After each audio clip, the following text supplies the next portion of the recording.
When is Skynet? I don't know.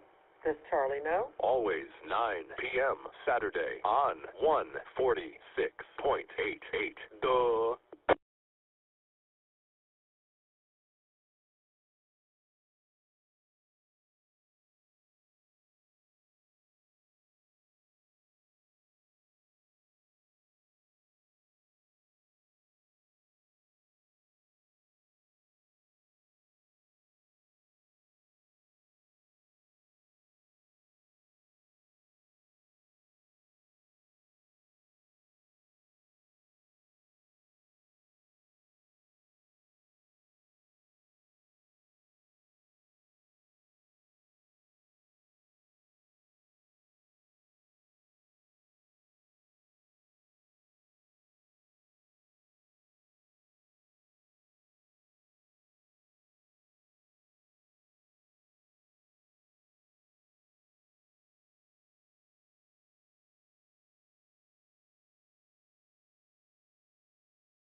Good evening, everyone. This is Virginia, NV5S. I'm the net control for Skynet this evening, and we will be starting Skynet in about 5 minutes. So if anybody needs to use the repeater before the net begins, please do so now. Again, Skynet in about 5 minutes, NV5S. W5FC.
Mr. Chairman, I need to make myself very clear.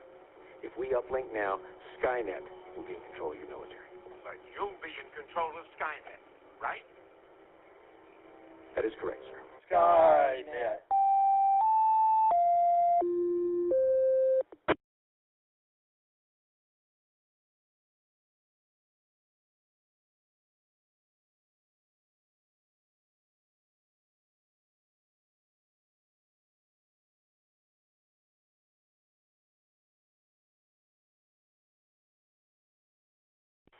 Good evening, everyone. This is Virginia. My call sign is NV5F, and I'll be your net control for this session of the DARC Skynet.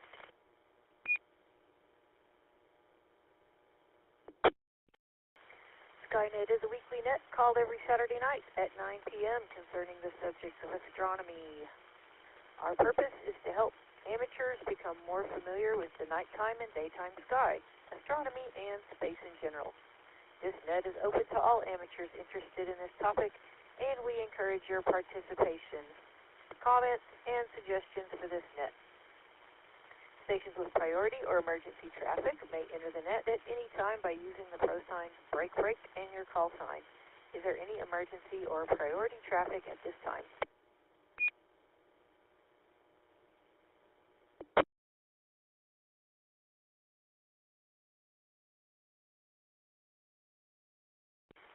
This is a directed net. Please do not transmit without direction from the net control. That would be me. And stations are reminded to ID at the end of your transmission. This weekly net operates on 146.88 megahertz with a PL tone of 110.9. Check-ins via Echolink are also possible using the W5FC-R station ID or Echolink node 37247. Tonight's topics, astronomy charts, pictures, and live audio and video links are available online. Go to www.w5fc.org right now for the complete list. Remember to tell others about this popular net.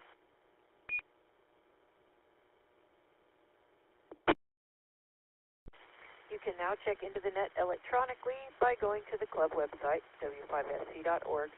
Look for tonight's Skynet announcement and click on the hot link to check in. We will acknowledge you on the air. And don't worry, if you want to check in via voice the old-fashioned way, we will continue to do that. All amateur operators are welcome. You need to not be a member of any amateur radio club to participate.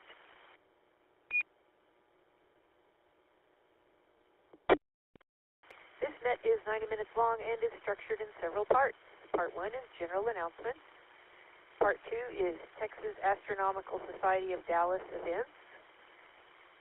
Part 3 is National Space Society events. Part 4 is discussion topic of the evening. Part 5 is What's Up. Part 6 is space exploration and space history. That's Part 6. Part 7 is Constellation of the Week. Part 8, space launches of the week. Part 9, visible satellite passages over the next few days. Part 10, if there is time, we will do astronomical Q&A and a 73 round. All amateurs licensed to transmit on this frequency are invited to check in. We currently have the following people checked in via w5fc.org. That is Tom, K5ICX, in Corpus Christi, Texas. Virginia, that's me, NV5F, somewhere near Tau City. KF5JHA, Chaz and Bob the Cat in Mesquite. N5BB, Bill in Irving. AG9SG, Antonio in Gossett. And AA5AH, Robert in Richardson.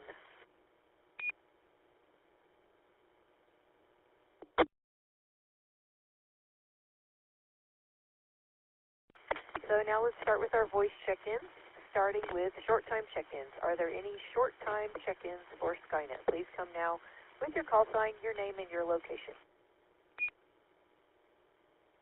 Kilo Juliet 5, Golf Charlie Papa, Clark and Hurst.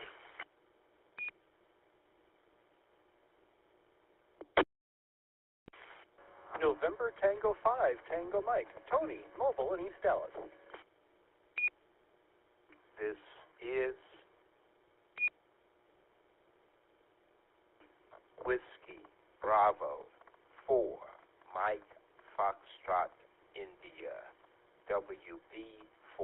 MFI. Ted, Dallas, low power.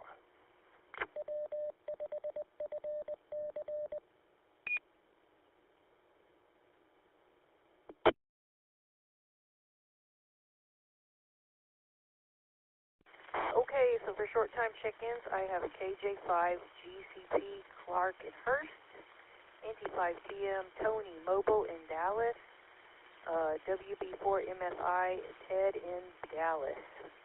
All right. Are there any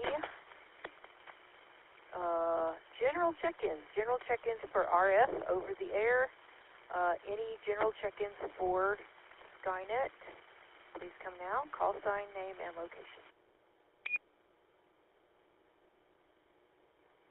This is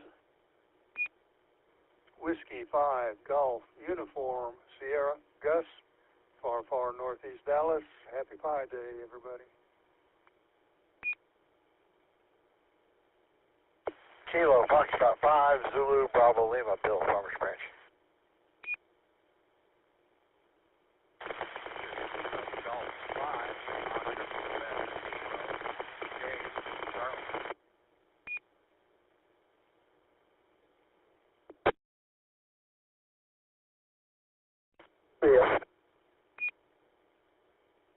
November 5 Oscar Foxtrot, Clay, Mesquite.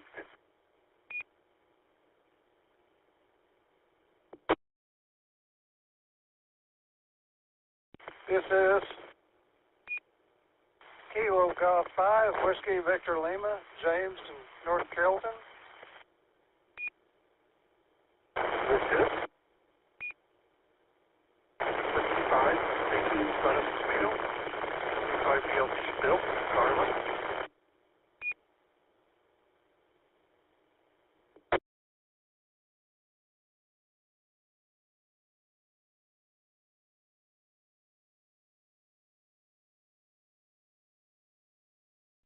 Okay, that's a pretty good group. We have W5GUS, Gus in Dallas. We have KF5, ZBL, Bill in Farmers Branch. We have, I got a check-in. Dave in Garland, your signal is really low and really scratchy. Your audio is really low. Can you come back with your call sign slowly and phonetically, please?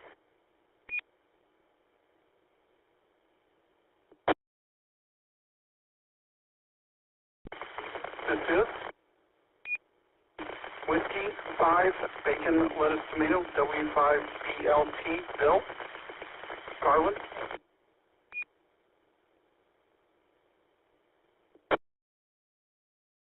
I got you, Bill. You're further down the line. I was asking for another station in Garland. I believe it was Dave, and I did not hear his call sign. Dave in Garland, if I have that correct, please come back with your call sign.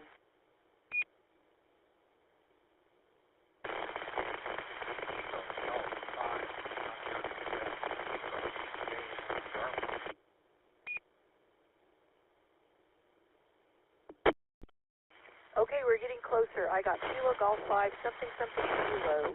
Your audio is really, really low. So if you could talk louder or get closer to the mic or turn up your gain, that would really help. I just need your first two letters of your prefix. Oscar, Quebec. Kilo Golf 5. Oscar, Quebec, Kilo.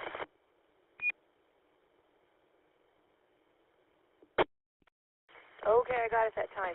Kilo Golf 5, Oscar, Quebec, Kilo. Thank you, Dave, for your patience. Next, we have N5OF, Clay in Mesquite. Let's see, KG5, WVL, that's James in Carrollton, and W5BLT, Bill in Garland also. Are there any more RF check-ins for Skynet or any corrections to my list here? Please come now.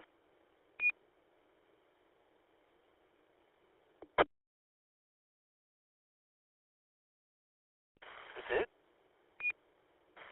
Kilo Golf 5, Alpha Papa Lima, Patrick in Dallas. I'm sorry, Patrick in Richardson.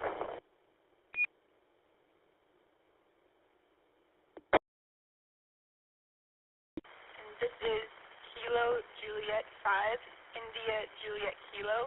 This is Ann, also in Richardson.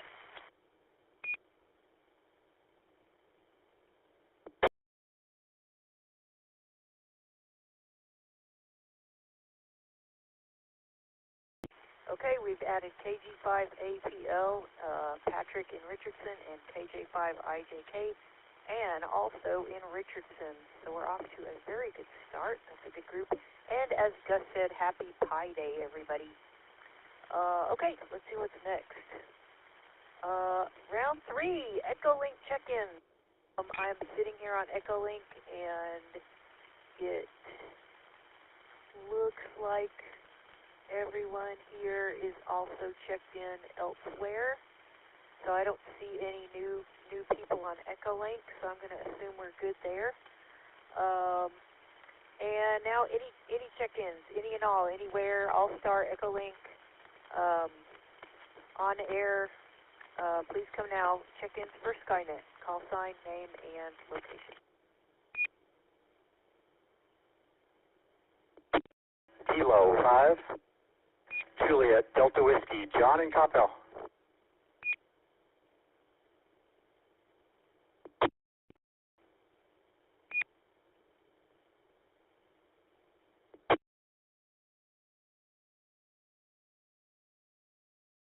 Okay, we've added K5JDW, John in Coppell. Thank you very much for checking in. Let me check the spreadsheet one more time, and I will refresh that, and that appears to be all up to date. Okay, wonderful. Okay, let's get started. General announcements. Do we have any general announcements for this evening's net? These can be ham, astronomical, space, or of general interest to licensed hams. Please come now with your call sign if you have any announcements for Skynet.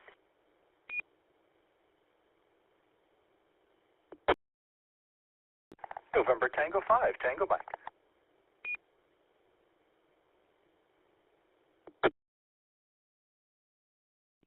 Okay, go ahead, Tony.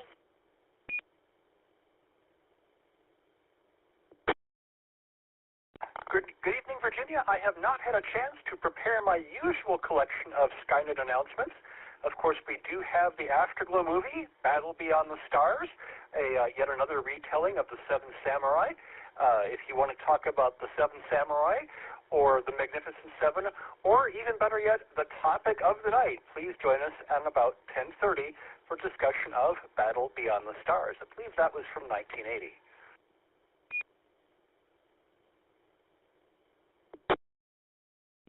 Of course, tomorrow does have its usual collection of fun nets with a meeting on the air at 7 and a Racy's training net at 8. But there is also a gigantic special fox hunting event going on at the Trinity River Audubon Center. It will feature 3 2-meter foxes, 3 UHF foxes, and two 80-meter foxes you can hunt.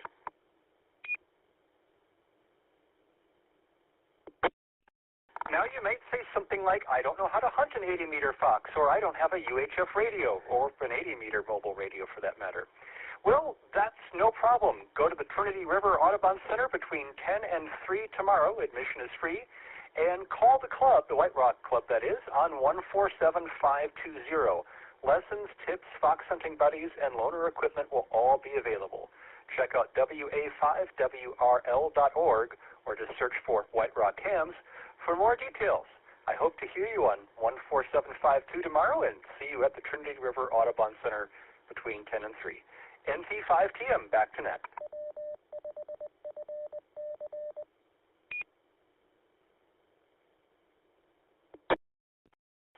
Okay, thank you, Tony. That fox hunt sounds like a lot of fun. Another event that I will announce for next weekend is the Go Kit Challenge 2026. This will be March 21st, next Saturday at 8 a.m. from 8 to 12, 8 a.m. to 12 p.m. Setup starts at 7:30. This is a kind of an exhibition/contest of people's really neat Go Kits that they've made. The event has gotten bigger every year. This year it's at the Doubletree Ranch Park.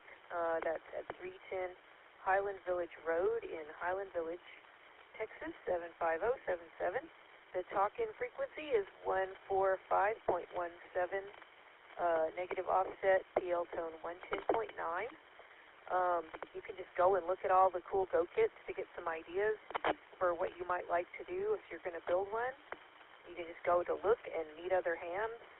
And you can also, there's also a chance to vote. There's 3 categories for the contest. There's the best mobile Go kit, and there's the 50 megahertz and over category Go kit, and then there's the People's Choice. So there's going to be a vote among the people for their favorite. And like I said, this is March 21st, next Saturday at 8 a.m. at Doubletree Ranch Park.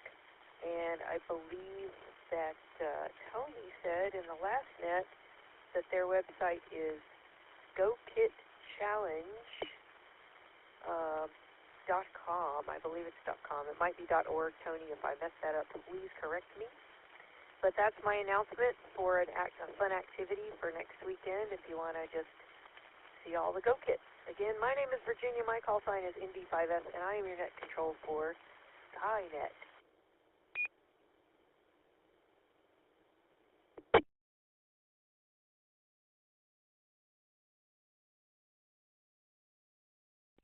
Other general announcements that I have in addition to those are AMSAT, Radio Amateur Satellite Group, has 3 nets available to Dallas residents. On Tuesday evenings at 8 p.m. Central, you can check into the National AMSAT net, learn all about amateur satellites and how you can use them for amateur radio. The National AMSAT net will bring the most up-to-date information on amateur satellites.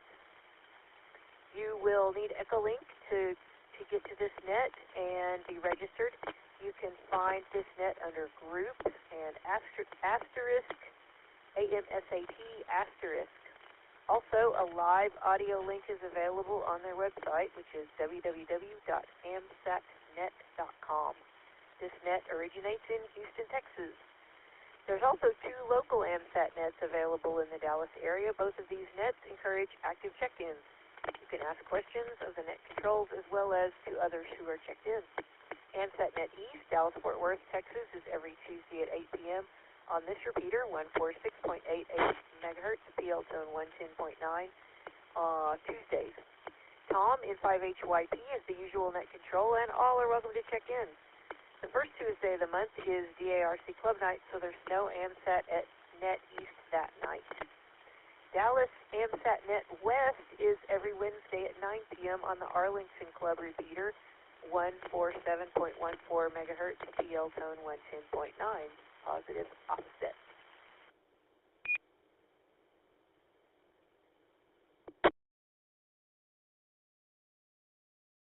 And these are just a couple of the nets that are available. The DARC has a number of nets, and there's always a net on Monday at 7 p.m. So check the W5FC.org website for the net schedule. We also, of course, have Saturday nights, the night of nets, where we start with TechNet at 7 and Skynet at 9, and then we have the Afterglow movie net at 10:30. And every evening at 6:30, we have a local ARRL traffic net. If you want to learn about handling traffic, please come around at 6:30 every night and learn about traffic.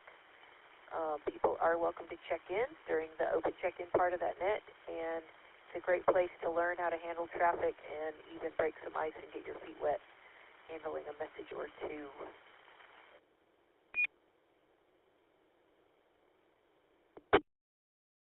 And as I said, every Saturday night at 10 o'clock after this net, we have the Afterglow movie net. So, I'm going to ask our fearless Afterglow leader, Tom, KE5ICX, for tonight's Afterglow info.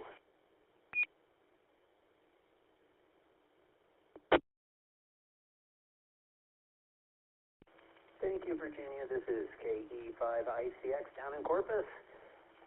Here is the highly accurate tonight's Afterglow info. John Salis pulled the curtain back, and behind it, a wall of illustrations showing plot devices for his latest movie, connected by thumbtacks and colorful yarn pointing towards photographic headshots of actors who, after run-ins with the law or disgruntled family members, had also made it as cast members on this wall-sized mat.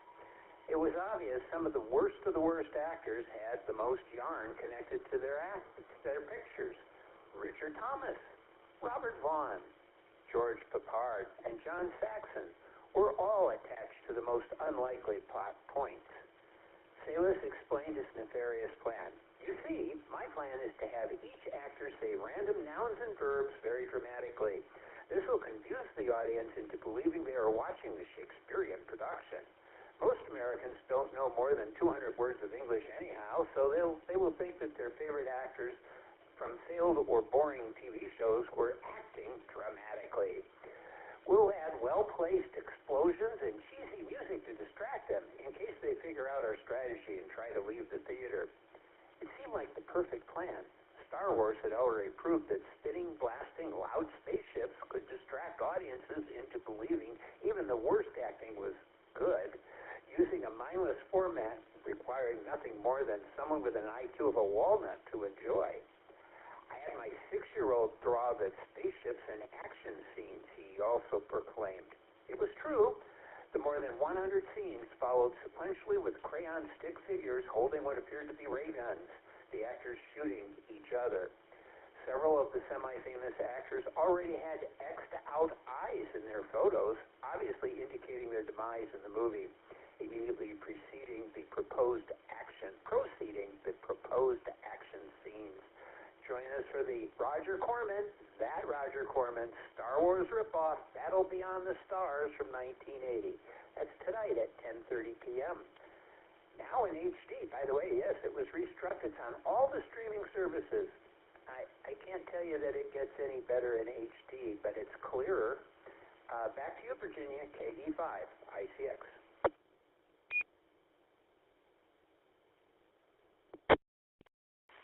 All right, thank you, Tom. Maybe for its 50th anniversary in a few years, they'll release it in IMAX. Okay. You can keep up with all DARC events, nets, and activities by going to the club website, W5FC.org. And let's see, let me check for check-ins. All right, we have added AB5DM Dustin in Dallas to the online check-in, so thank you, Dustin, for checking in. And I will now take additional voice check-ins from any mode. Please check in with your call sign, your name, and your location.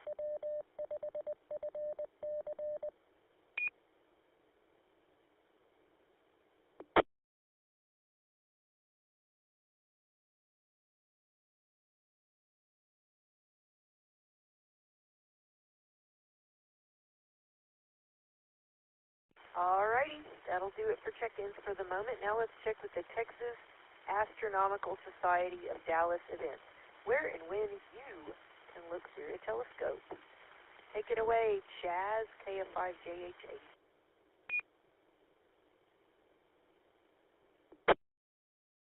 Thank you, Virginia. Good evening, everyone. This is KF5JH8, Chaz. On March the 27th is the next Texas Astronomical Society of Dallas Club meeting. The meeting will be held at 7:30 p.m. at the University of Texas at Dallas. There's also a Zoom component for members. The featured speaker, we're not quite sure who the featured speaker of the topic will be. Once I figure it out, I'll let you know. Now, the Texas Astronomical Society of Dallas also hosts Saturday night public observing stations in this area. Skynet was picked to be on Saturday night so that there could be an opportunity for live reports from the Texas Astronomical Society of Dallas public observing stations. On the second Saturday of the month, that would be tonight, the stargazing is held at Frisco. It's a long way from Frisco to our repeater, so I'm not sure if there would be anybody that would be reporting from there, but I believe tonight's stargazing was canceled due to clouds. So you can check the TASS website at texasastro.org for up-to-date information and details about meetings and public observing sessions. But let me tell you something about what's going on tonight with the Texas Astronomical Society of Dallas. Slide master, slide number 2.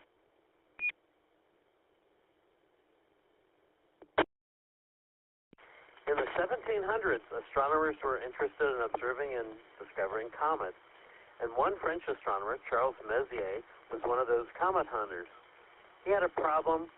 He kept mistaking these fuzzy things that were scattered throughout the sky for comets. These fuzzy things did not move compared to the stars, and no one really knew what they were, so they were mostly ignored. But Charles Messier, these fuzzy things were bothersome to him. Slide master, slide number 3. So Messier decided to write down the location of the sky of these permanent fuzzy things so he would not mistake them for a comet. He first started with a few on the list, then more were added. Slide master, slide number 4. His friend and assistant Pierre Méchain helped Messier to compile the list of these objects. Slide master, slide number 5. The first list of 45 of these objects were published in 1774 in the French Academy of Science in Paris. Only 17 of these 45 were credited to Messier, with the others having been observed by other astronomers. In 1780, the list had increased to 80 objects. Slide master, slide number 6.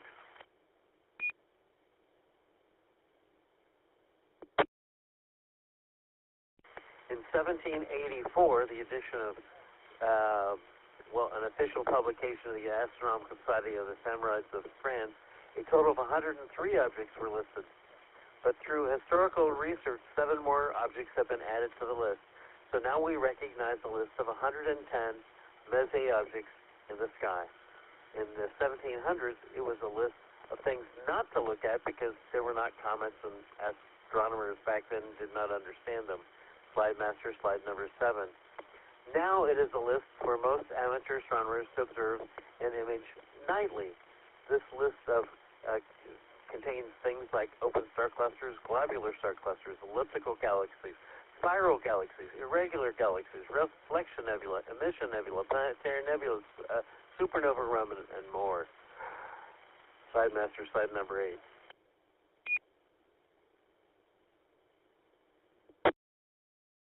This list of 110 Messier objects are not scattered evenly through the sky. In fact, there's a time of the year when, if you're in the right location on the Earth and the moon is around the phase of new, and you can observe 110, yes, all 110, in just a single night of observing, between sunset to sunrise.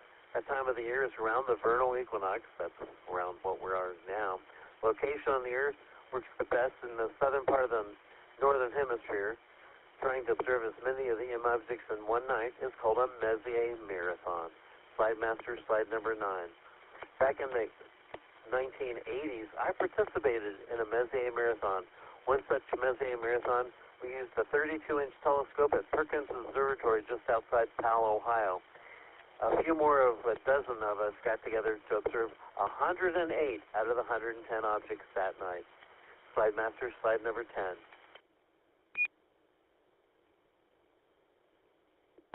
So the further south you go in North America, and the closer to the new moon occurs around the equinox, then the higher likelihood you can see all 110 Messier objects in a single night. Since the new moon is before the equinox this year, so this is why I talk about Messier Marathon tonight. Well, it's because tonight, the Texas Astronomical Society of Dallas is having their Messier Marathon at their dark sky site in Oklahoma. The Texas Astronomical Society of Dallas members will be trying to see as many of the 110 of those faint fuzzy objects as they can. Last report I had is they had the same cloudy conditions as we had, even though they predicted for mostly clear skies. It doesn't look like that's going to happen. I'll get the report about what happened later on, probably tomorrow morning. And so, I guess I'm going to send us back to our net control, NV5F, Virginia. It's back to you.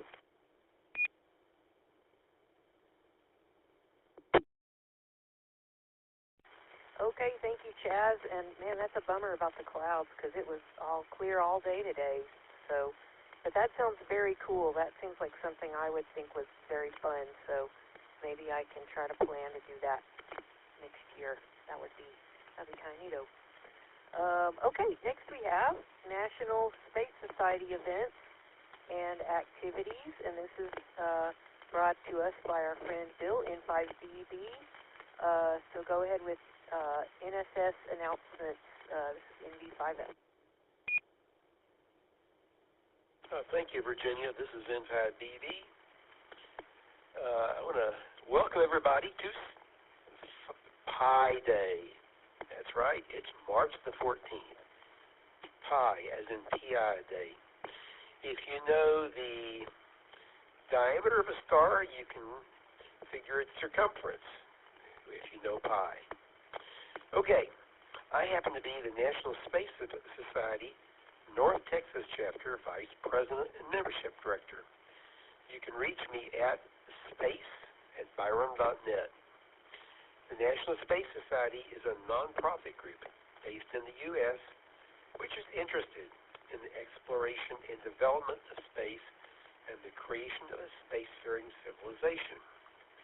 Our local National Space Society chapter website is ntx.nss.org.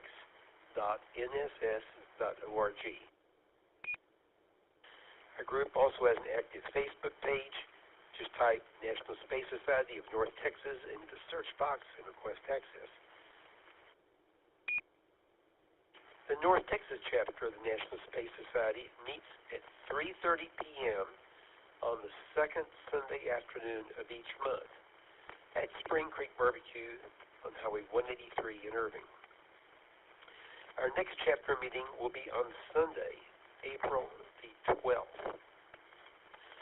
On the last Friday evening of each month, from 6 to 8 p.m., the National Space Society North Texas Chapter sponsors a social event called Space Rendezvous at Cheddar's Restaurant, 700 West Highway 635 in Irving. You do not need to be a member of any organization to attend. The next Space Rendezvous will be held on Friday, March the 27th. Always the last Friday evening of the month. The big National Space Society event each year is the International Space Development Conference. The acronym is ISDC. ISDC 2026 will be held at Tyson's Corner, Virginia, which is not far from Washington, D.C. The dates are June the 4th through the 7th of 2026.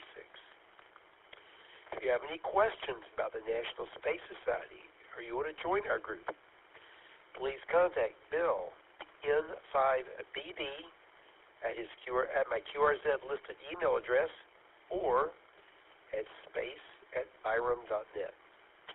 Thank you very much, Virginia. This is N5BB. Back to the net.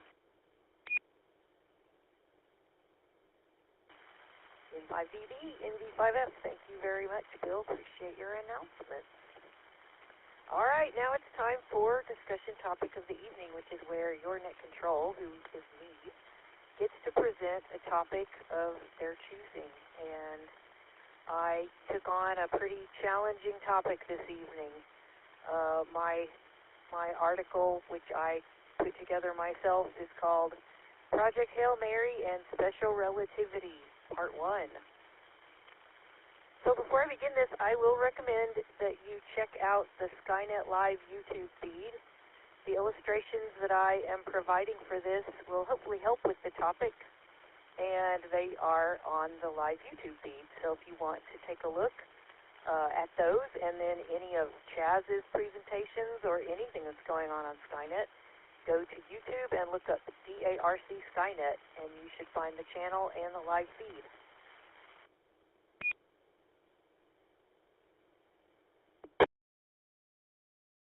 Okay, here we go. So this weekend is the early screening weekend for the film Project Hail Mary, the long-awaited, at least by me, science fiction film based on the best-selling novel by Andy Weir, author of The Martian. As I read this, the 70mm advanced screening at the Cinemark IMAX in Dallas should be just about letting out. The screenings for this weekend have been sold out for a couple of weeks, and if I had known soon enough, I might have made it to one of them. I have to wait till the advanced viewing in regular theaters this coming Monday night. Did I mention I'm really excited about this film? I don't think I'm the only one.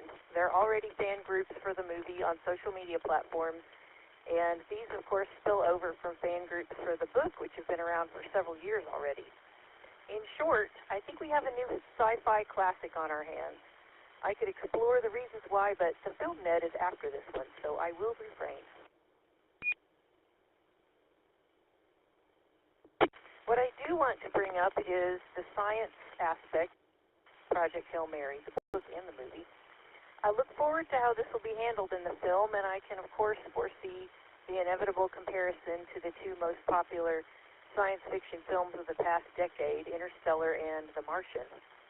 Like Interstellar, Project Hail Mary takes place across a wide swath of time and space, as do many science fiction universes, such as Star Trek, Star Wars, or even my recent favorite, the Bobaverse novel series by Dennis E. Taylor. But unlike these, and like Interstellar, Hail Mary attempts realism to some degree in regard to special relativity and how near light speed travel affects time, while the others tend to throw realism completely out the window for the sake of adventure, satire, social commentary, or whatever. So, how does special relativity really work? I think many astronomy and science fiction fans know the effects of it, or at least we're aware of the vast and seemingly impossible distances between stars, measured in light years. But I feel like many of us are a little fuzzy as to why the effects of special relativity are what they are. Well, I could be here all night trying to explain it, but I'll try to focus on the main thing that affects the plot lines of most hard science fiction stories, which is time dilation, or the effect of traveling at relativistic or near light speed velocities, which would cause the traveler to experience less time, while the people at the point of origin or the point of destination experience a different, lengthier amount of time during the duration of the same space journey.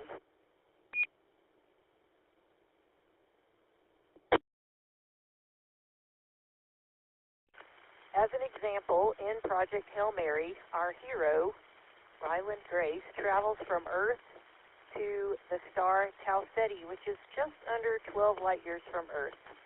In the novel, this journey takes about 13 years from the point of view of Earth, while to the main character, it takes 4 years.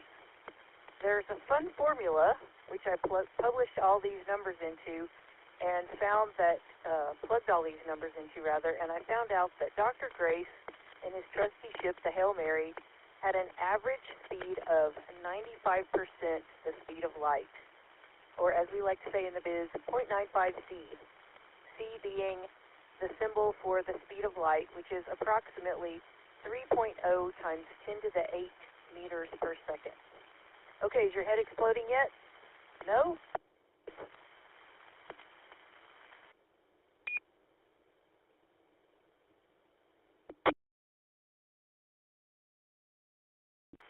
Now, in the story, there was a lot of acceleration going on during this 13-year journey, and I won't even get into that or how that works. But suffice it to say that the fact that the ship was doing all the accelerating is what causes Earth and Tau Ceti to be considered as the frame of reference for this equation, and what causes time to literally pass more slowly for Dr. Grace, who only aged 4 years while all us folks on Earth got 13 years older. So how does this work? Well, I'll admit that until I reviewed on it, and even up until a few years ago, I was pretty fuzzy on all this. And I had a pretty good review over the last couple days to refresh me on how all this kind of goes together. But I can't assume that my explanation of this will be completely adequate. But I will do my best, and I do suggest further investigation if you're drawn in by this discussion.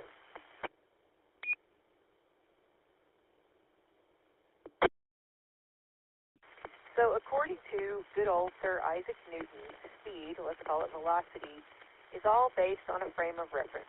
So if I'm on a cruise ship that is going 10 miles per hour and I'm walking 3 miles per hour in the same direction that the ship is going, to a person sitting still on the ship, I'm going 3 miles per hour. But to someone on land, I'm going 13 miles per hour because the ship is one frame of reference and the land is another frame of reference. If someone on the ship is walking next to me, also at 3 miles per hour, I'm going 0 miles per hour to them. So basically, velocities add together and are all based on the frame of reference. To someone outside the Milky Way galaxy, I'm traveling at a bajillion miles per hour right now. But to someone sitting next to me, I'm going nowhere fast.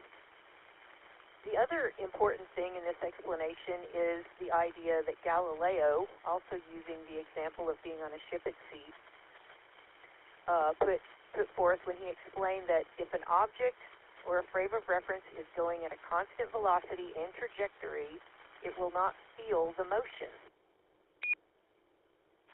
He used the example of a room inside a ship at sea, which is moving at a constant speed and direction, and how everything in that room will have the same physics as if the room were stationary on land.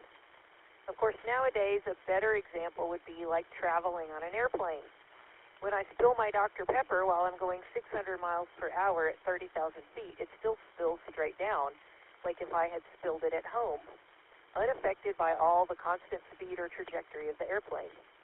And of course, at home, spilling my Dr. Pepper is much less embarrassing, so it does have a different effect in that way at home.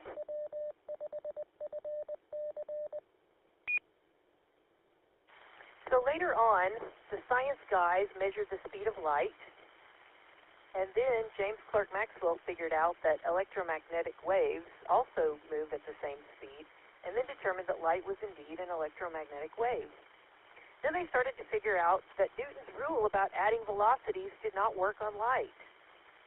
So if I'm on a cruise ship that's going 10 kilometers per hour, or 2.77 meters per second, and I turn on a flashlight, the speed of the light from my flashlight is not 3.0 times 10 to the 8 meters per second plus 2.77 meters per second. It's still just 3.0 times 10 to the 8 meters per second. And it was Einstein who finally said, if you can't add to the velocity of light, how about we just say that the speed of light is a constant. It's a universal speed limit, if you will. And it works.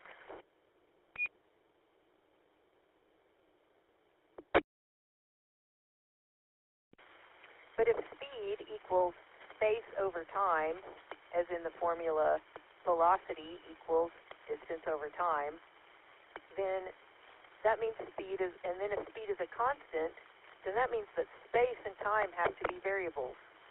Yes, space is affected as well, but I won't get into length dilation here. It's mentioned briefly in Project Hail Mary, and maybe I'll get to it next month when I have had time to understand it better myself.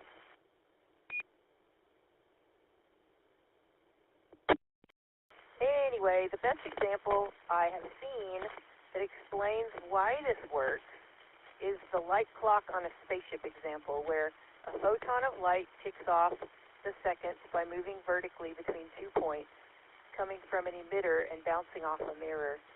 To an astronaut on a ship with this light clock in the room and the clock are stationary, and the photon is moving vertically at the speed of light. This is the rest frame for this astronaut. Time from his perspective is normal, even if his ship is moving near the speed of light.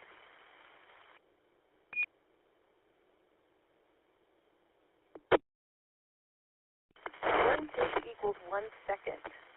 But if that spaceship had windows in it and an outside observer could see the photon moving, it would be covering a lot more distance.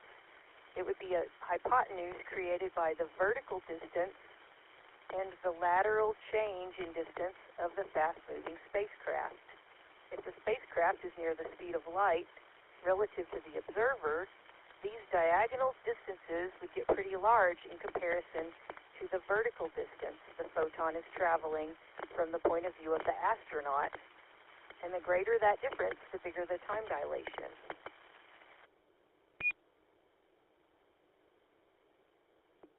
Since the speed of light is same to the observer, the light itself would be covering more distance and therefore taking more time than for the astronaut on the ship. But the speed of light is the same for both people, the observer and the astronaut. So for the astronaut, 1 second takes longer from the point of view of Earth, or Tau Ceti, or wherever is the stationary frame of reference. But to the astronaut, it just feels like 1 second. So while 13 years goes by on Earth for Dr. Grace, time is moving more slowly because he's traveling at an average of 0.95 speed. It doesn't seem slower. It actually is slower because the speed of light is constant. If he returned to Earth at the same speed, he would be 8 years older, while everyone else would be 26 years older. This is often illustrated in the famous twin paradox, where one of a set of twins goes on a long space voyage at near the speed of light and returns a few years later to find that his twin, who stayed on Earth, is an old man.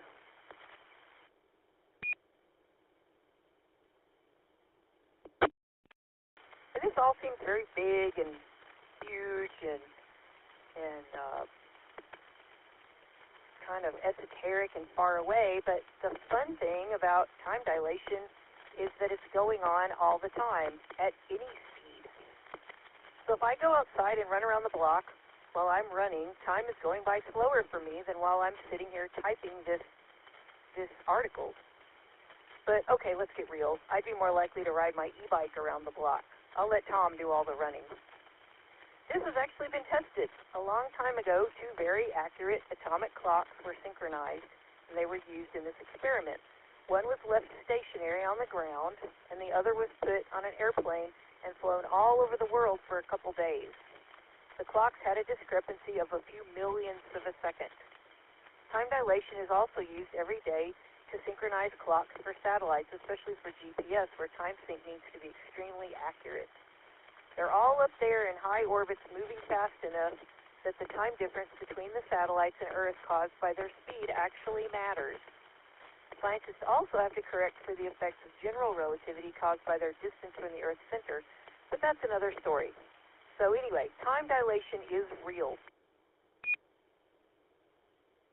But let's not throw Sir Isaac Newton out altogether. Newtonian physics is a model that works for most cases, where velocities are relatively so slow that the effects of time dilation are practically zero. Time slowing down for Tom while he's running a half marathon is too small to measure, but it is happening. But Tom runs so much, this must be why he seems to age so slowly. It's got to be all that running. But seriously, relativistic speeds are so far beyond what we're capable of that time dilation will not be a major factor in space travel until we can develop a constant acceleration ion drive or some kind of fantastic mass conversion fuel, which is a Project Hail Mary topic for another time. E=mc² is an important aspect of special relativity, which we can discuss perhaps next month. Yeah, I got started on this and I decided it should be a series. There's just so much cool science. But for now, I mostly hope that this has piqued your interest in understanding special relativity and helped you feel like it is something that can be understood versus just accepted as one of those weirdities of science or science fiction. I highly recommend investigating it for yourself. It's fascinating and mind-blowing topic, which is very well explained by the likes of Brian Greene and other excellent teachers online and on YouTube. I also recommend a public domain textbook project out of Rice University called OpenStax, OpenStax. I used these books for physics and chemistry when I was in online university classes a few years ago, and man, they're pretty good. Seriously, there's a university-level education available for free on the internet. No pressure, no grades, just pure fun. Take advantage and enjoy it. And join me next month for Project Hail Mary and Special Relativity Part 2.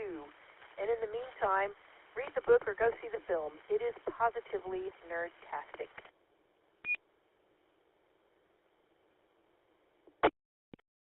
All right. Are there any questions or other discussions about this topic from anyone? Please come now with your call sign and go easy on me. I'm not an astrophysicist.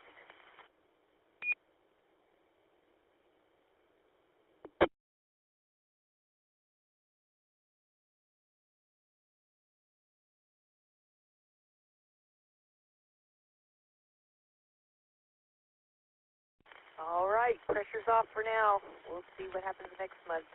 Okay, everybody, thanks so much for listening to my topic this evening. And next we have another topic, which is Shaz, KF5JHA with What's Up?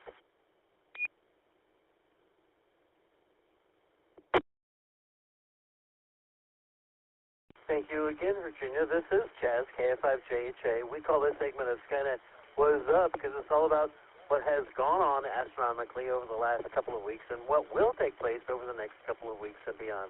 That was slide number 11. Slide number 12. And again, the slide numbers refer to our video version of Skynet. And again, you can go find the video version of Skynet. Go to W5FC.org.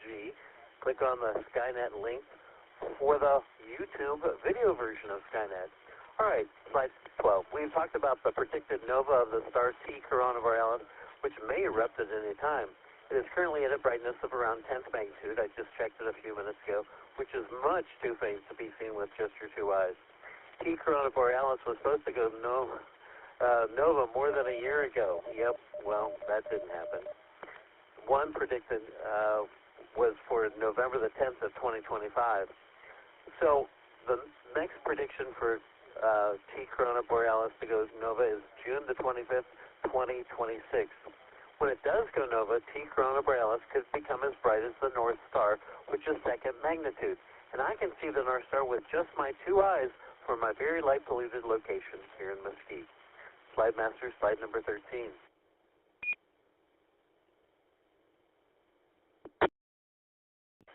This image of the sun was taken on March the 12th, just a couple of days ago, from the website spaceweather.com. I believe the SDO satellite took this image. The large sunspot complexes on the sun are so large at times that you can see them with just your solar eclipse glasses. The sun is near its 11-year solar maximum. Actually, it's past its solar eclipse maximum. I'm not quite sure when that happened. We'll have to do some calculations to do that. Now, I presented information about the solar cycle just 3 months ago on Skynet. Slide Master, slide number 14. The third quarter phase of the moon was on March the 11th, just a few days ago. So the current phase of the moon is a waning crescent. The moon is new on March the 18th, just in a few days. On March 22nd, the moon is at perigee, which is the point in the moon's orbit that is closest to the Earth at a distance of 366,857 kilometers. The first quarter phase of the moon is on March 25th. Full moon is on April the 1st. No full one. It's on April the 1st. On April the 7th, the moon is at apogee, which is the point in the moon's orbit that is furthest from the Earth at a distance of 404,970 kilometers. Slide Master, slide number 15.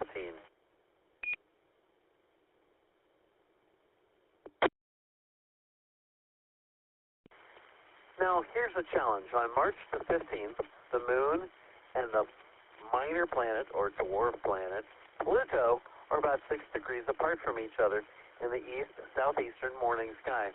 You'll need a moderate-sized telescope and a very good star map in order to find which little dot in your field of view is Pluto. You might need to take a look at it, and take a look at it a couple days later, map it out, and see which one moved. That's Pluto.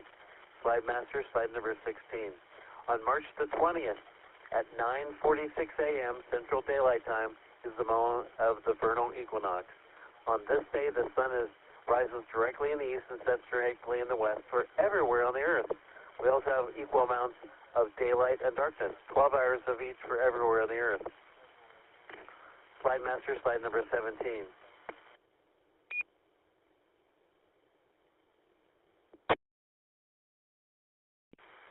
On the evening of March the 20th, we have the conjunction of the Moon, Venus, and the minor planet or asteroid Ceres in the western sky. You'll need at least a pair of binoculars to see Ceres. A telescope might be better, but I've seen it in binoculars. I think I have. Slide Master, slide number 18.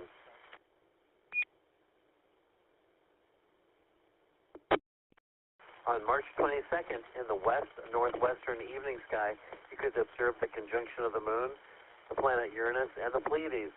You also need at least a pair of binoculars to see Uranus. Slide Master, slide number 19. On March the 26th, there's a conjunction of the moon, the planet Jupiter, and the bright star Pollux in the evening sky. This takes place in the constellation of Gemini, which I'll talk about later in this segment of Skynet. Is that foreshadowing? Yes. Slide Master, slide number 20. On March the 29th, the conjunction of the moon and the bright star Regulus can be seen in the eastern evening sky.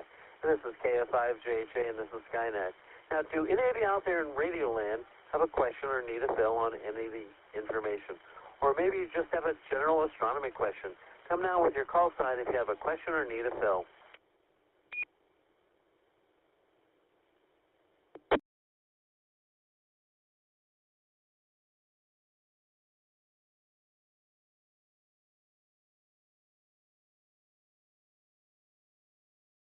I'm not hearing anything. This would be slide number 22 then. So as the moon waned last week, or it's waning right now, so do these words of this segment of Skynet. Stay safe, keep well. Prayer for a world that's the only one where humans live. And until next time, I'll actually be doing another segment on Skynet in a few minutes. Keep looking up so you know what's up. This is KF5JHA, and this is Chaz. This is Skynet transmitting on the W5FC repeater at 146.8 megahertz. Skynet is also available on Echolink and YouTube. Talked about YouTube connection just a few minutes ago. Back to our net control, Virginia, NV5F. This is KF5JHA.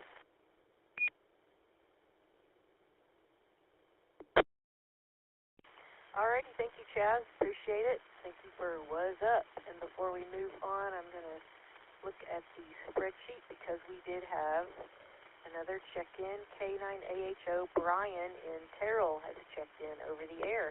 Are there any additional check-ins on any mode for Skynet? Please come now with your call sign, your name, and your location.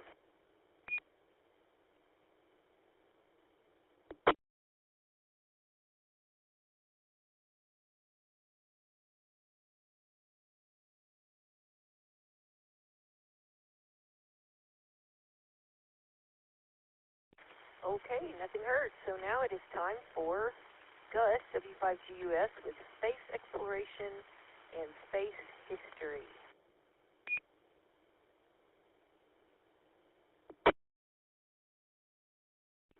Okay, thank you, Virginia. W5GUS here. Let's start off with space exploration news. Let's see, last Thursday, NASA successfully completed a 2-day flight readiness review for the Artemis 2 mission, with all the teams polling go to proceed. This historic mission will send 4 astronauts around the moon in the Orion spacecraft, marking the first crewed lunar flight in over 50 years. The SLS rocket is scheduled to roll out to pad 39B on March 19th, with a target launch date set for early April 2026.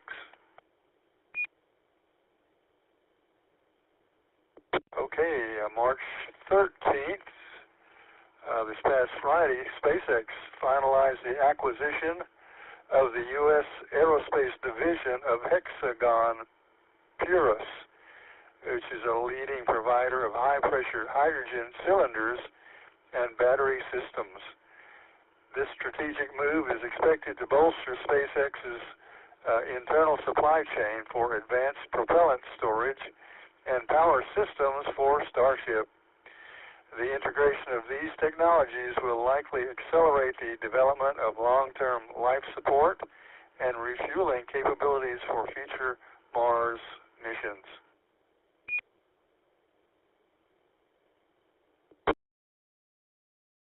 And March 13th also in Europe, the European Space Agency Plato satellite has entered the Large Space Simulator for critical vacuum and thermal testing.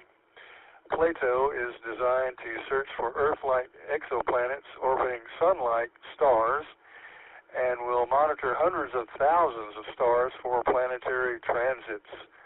These tests ensure the spacecraft's 26 cameras can withstand the harsh temperature fluctuations of deep space ahead of its 2027 launch.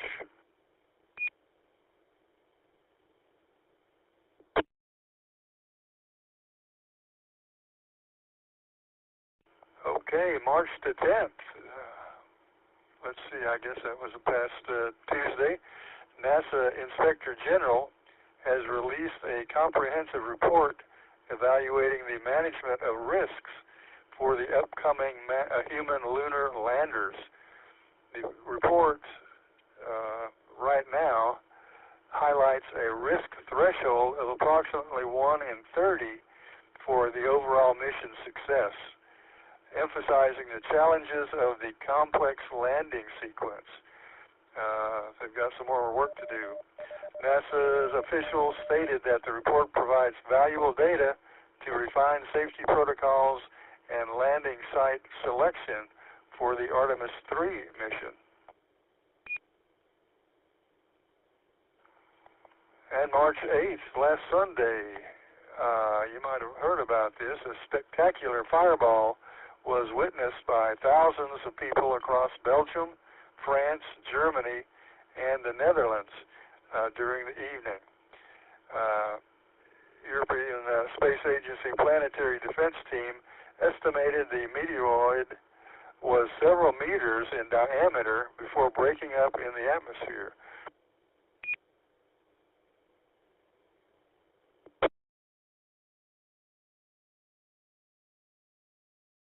For scientific study. Okay, next is space-related birthdays. We'll start with March 8th, 1950. George Pinky Nelson was born. Dr. Nelson performed the first untethered satellite repair during the STS-41C mission to fix solar Max. He also served as a mission specialist on the first return-to-flight mission after the Challenger disaster. That was a very important mission.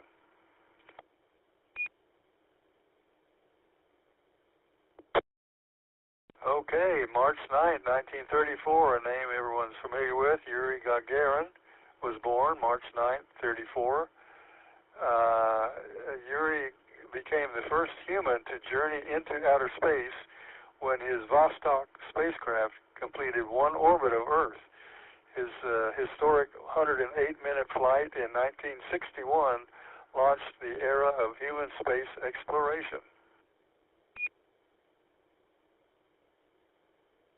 Okay, then, March the 10th, 1961, Laurel Clark was born.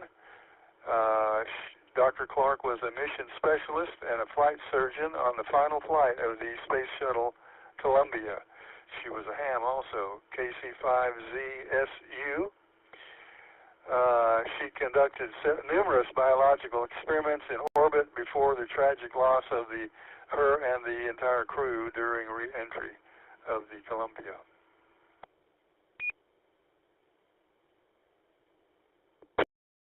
Okay, March 11, 1956, Curtis Brown was born. He's a veteran of 6 shuttle flights and commanded 3 high-profile missions, including the flight of 80-some-year-old John Glenn. He was instrumental in various satellite deployments and Hubble Space Telescope servicing missions.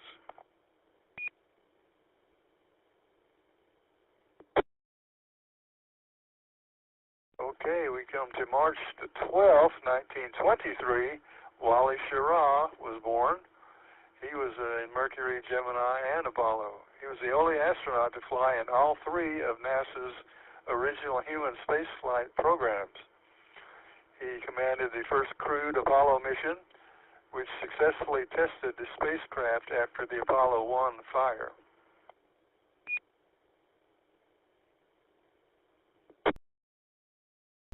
Okay, now we'll go to Russia. Let's see, March the 12th, 1942. Vladimir Kovalyanyuk was born March 12, 1942. He spent a total of 216 days in space across 3 missions to the Soyuz space station. He was a key figure in the Soviet long-duration spaceflight program during the late 1970s and early 1980s. Okay, another familiar name, Frank Borman, March 14th, 1928. He commanded Apollo 8, the first mission to fly humans around the moon and capture the famous Earthrise photo. He also flew the record-breaking 14-day Gemini mission, which proved humans could survive long stays in space.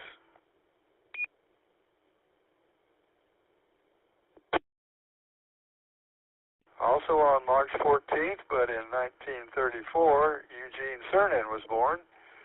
He was the commander of Apollo 17 and remains the last human to have walked on the lunar surface. He also performed a difficult spacewalk on Gemini 9A and flew the dress rehearsal for the first moon landing in Apollo 10.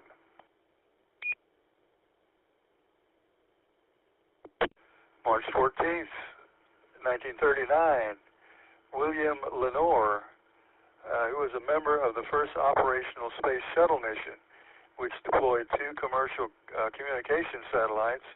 As an electrical engineer, he contributed significantly to the development of early shuttle mission protocols. He was also a ham, Kilo Echo 5 Bravo, KE5B.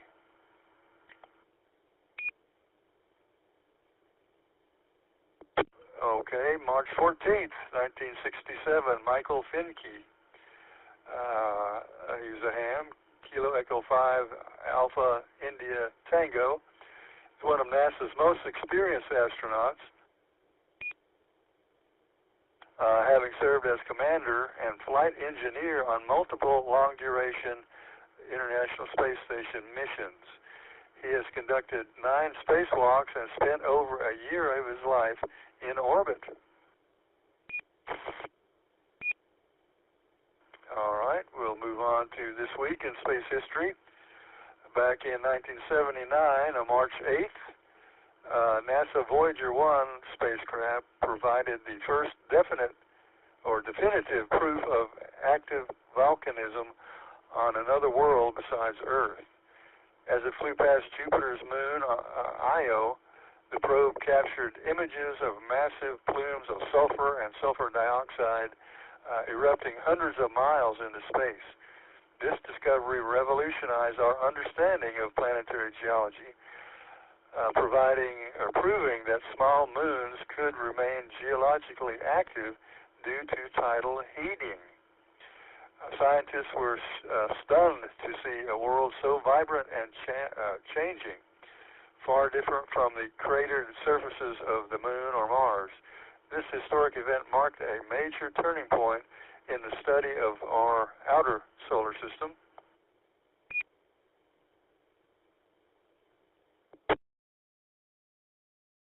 Okay, and let's see, NASA's in March 10th, 2006,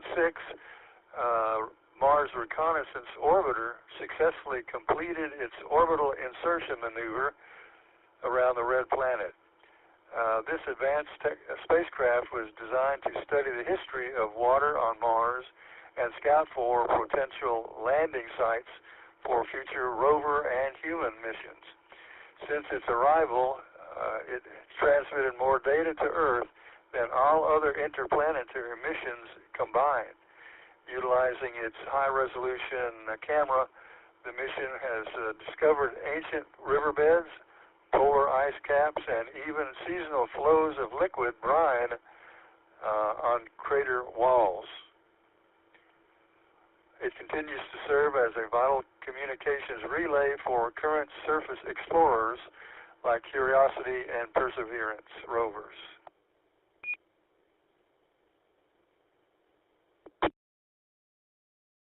Okay, way back in March 13th, but in 1781, the British astronomer William Herschel discovered the planet Uranus from the garden of his home in England. Initially, he believed he had found a comet, but subsequent observations revealed it was a new planet orbiting far beyond Saturn. This discovery doubled the known size of the solar system and made Herschel an international celebrity in the scientific community. It was the first planet discovered using a telescope, and all other planets had been known since antiquity.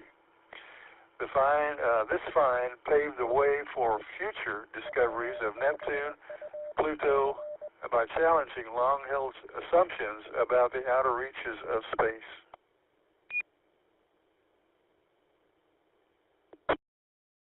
Okay, in 1986, the European Space Agency Giotto spacecraft made a historic flyby of Halley's Comet on March 14th, 1986, passing within about 600 kilometers of its nucleus.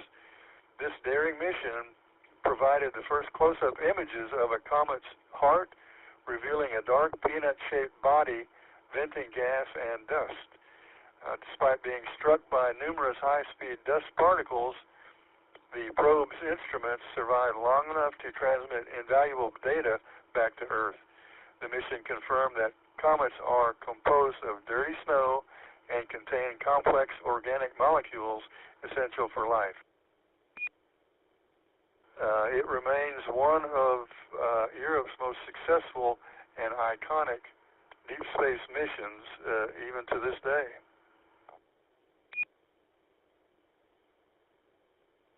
All right, and the last item for this evening is March 14th, 1995. NASA astronaut Norman Thagard made history by launching to the Mir space station aboard the Russian Soyuz TM-21 mission.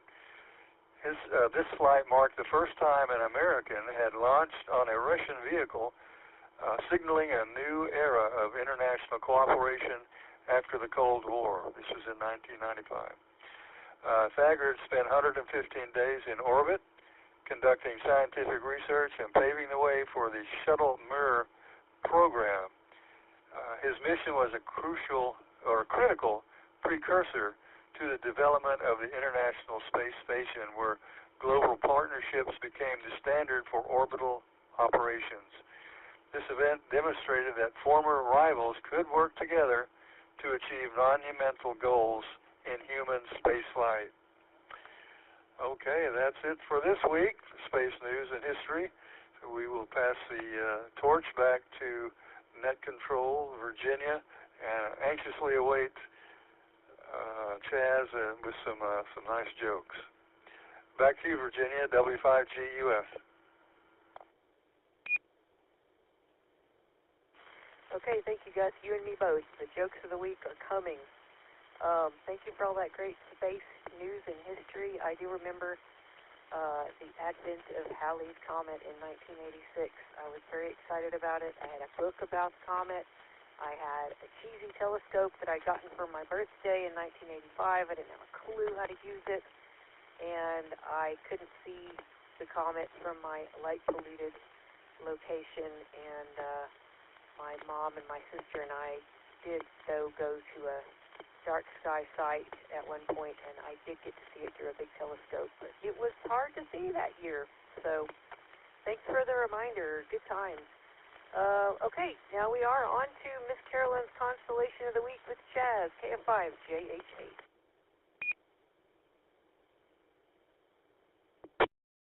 Thank you, Virginia. Halley's Comet should be much easier to see in 2061. That's a few years away, though. Slide Master, slide number 23. Miss Carolyn's Constellation of the Week is named in honor of Silent Key Carolyn, KC50ZT. Carolyn contributed to Skynet each week, almost from its beginning in 2012 till May of 2019, with a detailed look at one particular constellation each week. Since there are about 52 easily visible constellations seen in Texas throughout the year out of the 88 total number of constellations, so Miss Carolyn covered the entire sky as seen over North Texas in a year. And in her honor, we've continued that tradition of a constellation per week and named this segment after her. Miss Carolyn's Constellation of the Week this week is Gemini, the twins. Actually, that's a twofer, isn't it? Two twins? Okay. Quoting from the Texas Astronomical Society of Dallas Spectrum article, Gemini is Latin for twins. Two stars, Castor and Pollux, are the brightest in the constellation and are named after the twin brothers who are prominent in Greek and Roman mythology. Pollux was the immortal and Castor was the mortal. Upon Castor's death, Pollux asked Zeus to let him share his immortality with his brothers so that they could stay together As such, they are together forever in the skies at night. Slide Master, slide number 24, the joke of the week.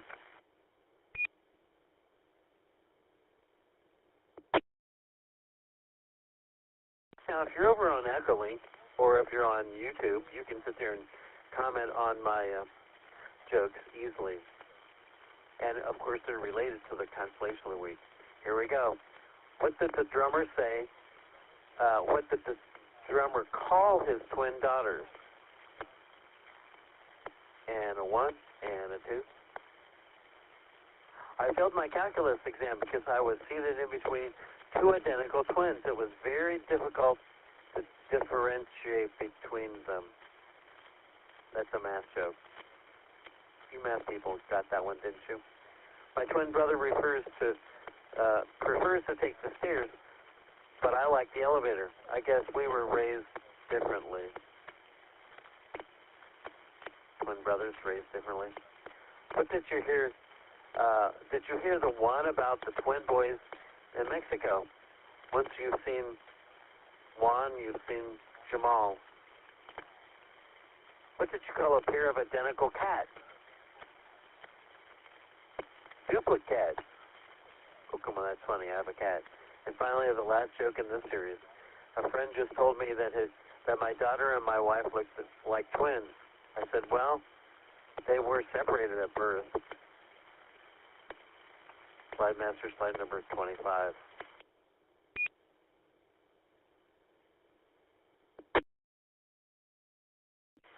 Castor Alpha Genorum is the multiple star system that lies about 47 light years away from us. Visually, in a telescope, it appears as two white stars, just 2.2 arcseconds apart. These are Castor A and Castor B. There is a third, much fainter member, Castor C, also known as YY Genorum, separated by 72 arcseconds. Each of these three stars is a spectroscopic binary, so Castor is actually a six-star system. Wow. Pollux Beta Genorum is actually slightly brighter than Castor, yet it has been given the designation of Beta designation. Burnham's Celestial Handbook notes that some theorize that one of the two bright stars in Gemini may have changed its brightness in the last few centuries. Pollux is a yellow star that is about 4 to 5 times larger than the Sun. It is about 35 light years away. Pollux is one of the few naked-eye stars known to be having an exoplanet orbiting about it, believed to have a mass of about 2.3 times that of Jupiter, so it's bigger than Jupiter. Wasatch, which is Delta Genorum, it means middle, which is close to the middle of Gemini. That's why it's named that, I guess. The name also refers to the star's proximity to the ecliptic. This double star is easier to split than Castor, with the two stars separated by 6.8 arcseconds, compared to Castor's 2.2 arcseconds. The brighter star, shining at 3.5 magnitude, is whitish in color, owing to the fact that it's an F-type star. The dimmer companion shines at 8.2 magnitude and is a K-type yellow-orange star. Interesting that it appears to have a purplish tint by Dave Hutchinson. Historically, the late Clyde Tombaugh discovered Pluto only a half a degree from Delta Genorum in February of 1930. This is KF5JHA, and this is Skynet. Slide Master, slide number 26.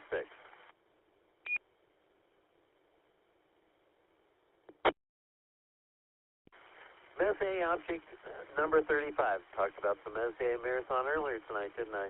Messier object M35 is the only Messier object in Gemini. M35 is an open cluster, and it is bright enough to be detected with the naked eye in very dark skies and good seeing conditions. Low powers are the best to observe it because it covers about a half a degree of the sky.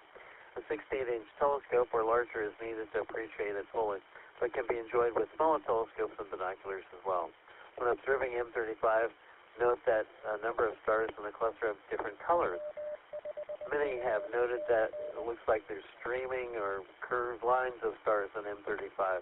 This effect is caused by a number of observers to compare M35 to a bursting of a skyrocket. In his Deep Sky Wonders column, the late Walter Scott Houston wrote that M35 was his favorite open cluster. Slide Master, slide number 27.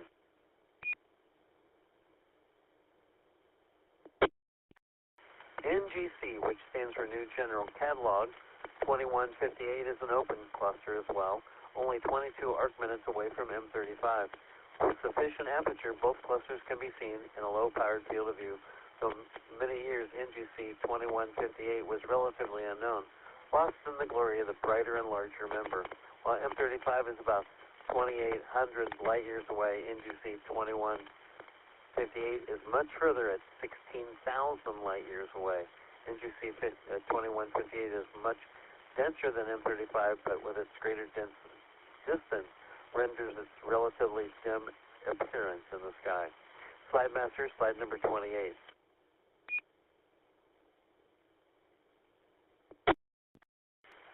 NGC 2392, the Eskimo Nebula, is a planetary nebula visual challenge object for this month. It is in his book, The Caldwell Object, Stephen James Amira writes that the Eskimo Nebula appears so nearly stellar at low powers that it would be not difficult to sweep by it and looking for it as a diffuse object, which adds to the challenge of finding this object. However, even though it is small, NGC 2392 is bright enough at magnitude 9.2 that many observers note that it is easy or appears bright, and it might be included in the reason why it's included in the Astronomical League Urban Club list. Dave Hutchinson comments that the 8-inch telescope larger, it is a marvelous object to view with a 16-inch dial using higher magnification and an O3 type filter. The shape and the structure of NGC 2392 suggests that many human faces surround by a fur-like lined parka, giving it the name of the Eskimo Nebula, with a bright central star shining as the nose of the face. Some have seen the face as a clown instead, while others see the face of a lion with a furry mane.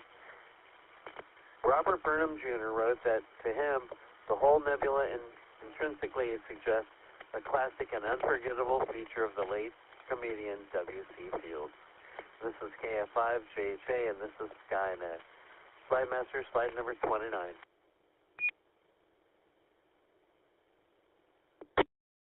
There are a few more Astronomical League observing program objects in the constellation of Gemini the Twins. I've given you just a sampling of some of those objects. The Astronomical League has, at last count, 96 different observing programs, most of which have about 100 objects. So if you observe just 10 different objects in an observing program each month, then you can earn an observing certificate and a pen in about a year from the Astronomical League. Slide Master, slide number 30, and that is Miss Carolyn's Constellation of the Week, Gemini the Twins. I want to thank my friends Dave Hutchinson and Dennis Harwell for the research and words on deep sky objects that I use, borrow, and steal from them for every Skynet. I also at times use the website constellation-guide.com for information. Now next week we'll take a look at Puppet, the Pup Deck. What? Yeah, it's part of a ship that used to be around as a constellation, but got divided up. And this is KF5JHA, Chaz saying good night in 73. Back to our net control, Virginia, NB5F.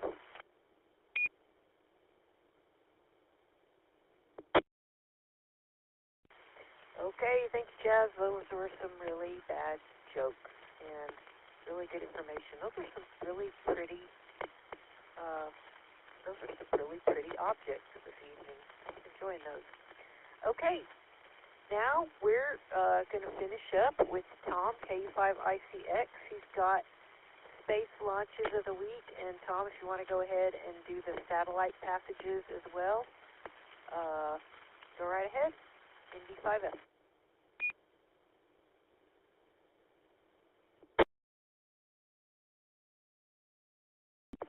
Thank you, Virginia. This is KE5ICX.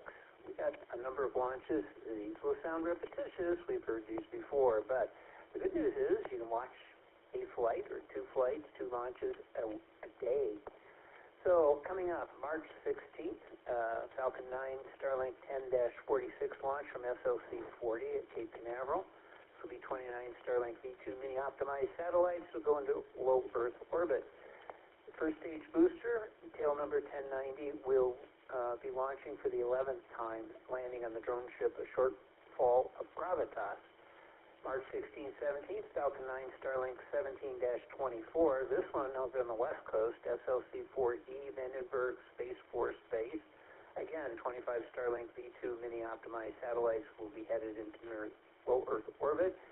The first stage booster B-1088, launching for the 14th time, will land on the drone ship, Of Course I Still Love You. March 18th, Falcon 9 Starlink 10-33, this one from SLC-40 at Cape Canaveral. A Falcon 9 rocket will launch 29 V2 mini-optimized satellites. First stage booster, tail number 1077, will be launching for the, get this, 27th time. March 30th, 1920, overnight. This one will be from, at New Zealand. This will be launching from Launch Complex 1 at Mahia. The Rocket Lab Electron rocket will launch the 8th Strix Synthetic Aperture Radar, SAR, satellite for Japan-based Earth observation company Synspective.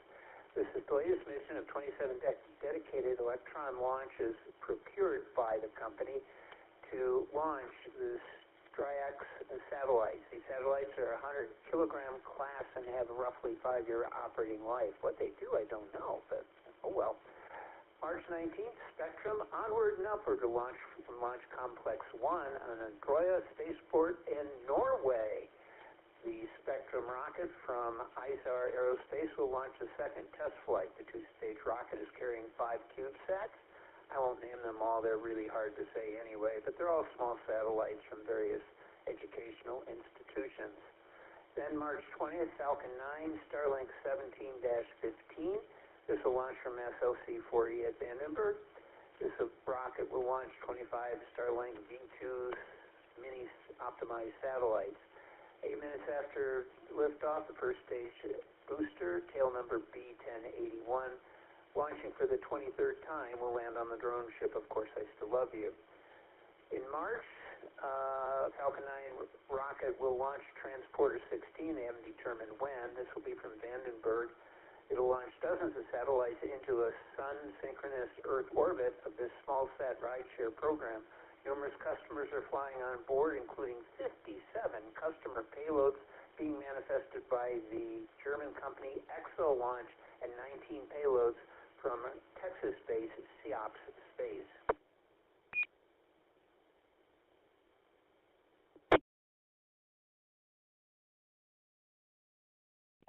Then we have the New Glenn Bluebird 7 launching. This is to be determined exactly when. This will be Launch Complex 36 at Cape Canaveral. The Blue Origin New Glenn rocket will launch AST Space Mobile's Bluebird 7 satellite into low Earth orbit. This is the second satellite at AST's next-generation satellite Constellation and is designed to support space-based cellular broadband for commercial and government customers. On April 1st, we have the Space Launch System Artemis II. This is projected for a 6:24 p.m. launch from Complex 39B at Kennedy. The rocket will launch the Orion spacecraft on the Artemis II mission, the first crewed flight program, with astronauts Reed Wiseman, Victor Glover, Christina Koch, and Canadian Space Agency astronaut Jeremy Hansen will perform a lunar flyby during a roughly 10-day mission that will see their capsule Integrity splash down the Pacific Ocean. And that's it there. Visible satellite passes. Really, I'm only going to list one here for the International Space Station. It has a fairly decent pass. This one is March. Never mind. It was already passed. That was yesterday morning. Nothing to speak of for the rest of the week. Tiangong has several passes, but they're also very low in the sky. It's almost not worth mentioning. Let me see how much time I got. That's it.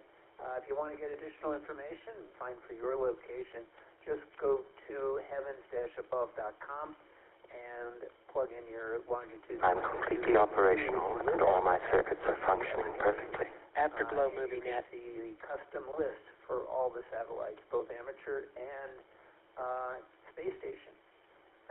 Back to you, Virginia. This is KE5 ICX. Okay, thank you, Tom. And we are right at time. So before I close the net, are there any more additional final check-ins for Skynet? Come now with your call, your name, and your location.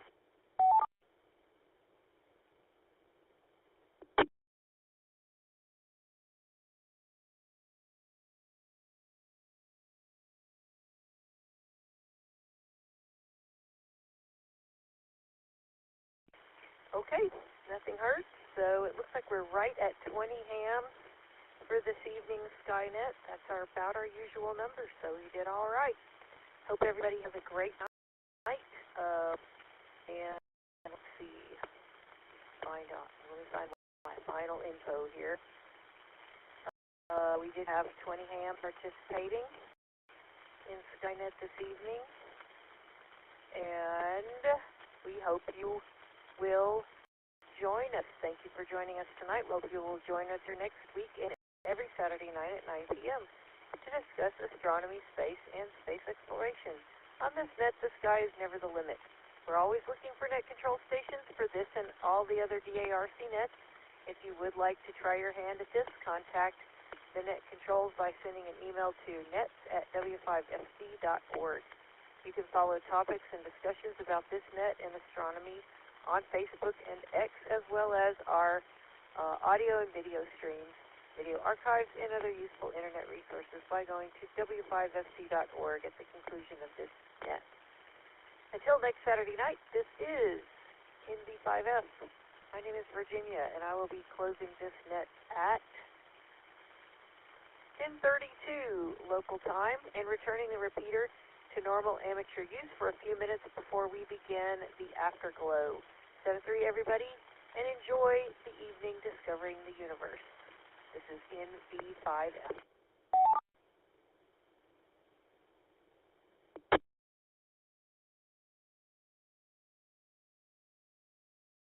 And we'll be back in about 5 minutes for tonight's movie, Afterglow movie discussion, Battle Beyond the Stars from 1980. So go fire up the microwave, put it on 4 minutes, no more, no less. Bring your microwave popcorn back, and we'll be discussing this fine film. This is KD5, ICX.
All right, it's time.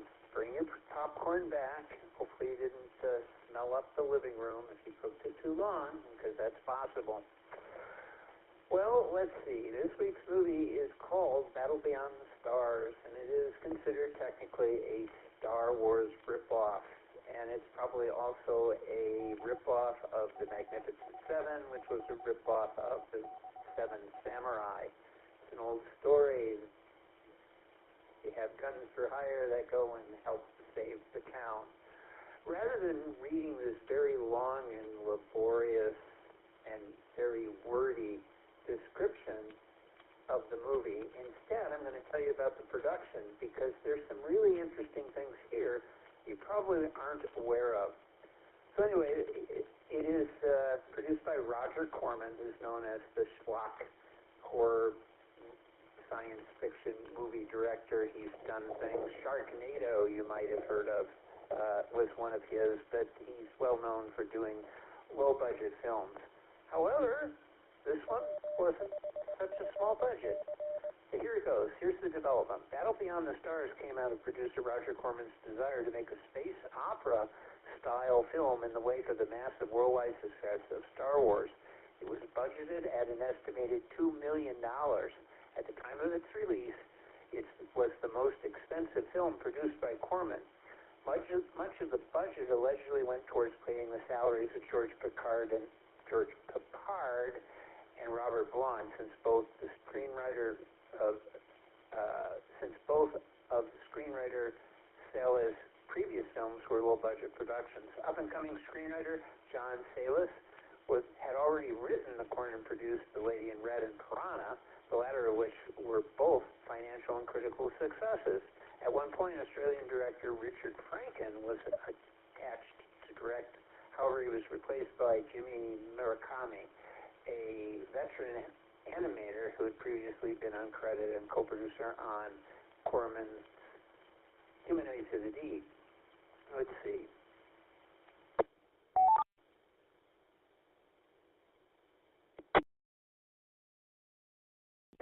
The Akira, a peaceful alien race at the center of the conflict, was named in honor of director Akira Kurosawa, whose film Seven Samurai produced the framework for the plot. Says here, get to the point that's interesting. It says George Peppard had been the original choice to play Vin in The Magnificent Seven. Robert Vaughn played Lee in The Magnificent Seven and essentially reprised his role as Gelt. To save on cost, the film was produced in Corman's own studio, his renowned lumberyard facility in Venice, California. Here's where it gets interesting. Corman initially hired James Cameron as a model maker for his studio after being impressed with his short film Exogenesis. When the original art director for the film was fired, Cameron was responsible for the majority of the film's special effects, or as Cameron later put it, production, design, and art direction. This was Cameron's first big break in the entertainment industry, and it helped to propel his career. He was recommended by longtime working partner and future wife, Gail Ann Hurd, who was at the time working for Corman.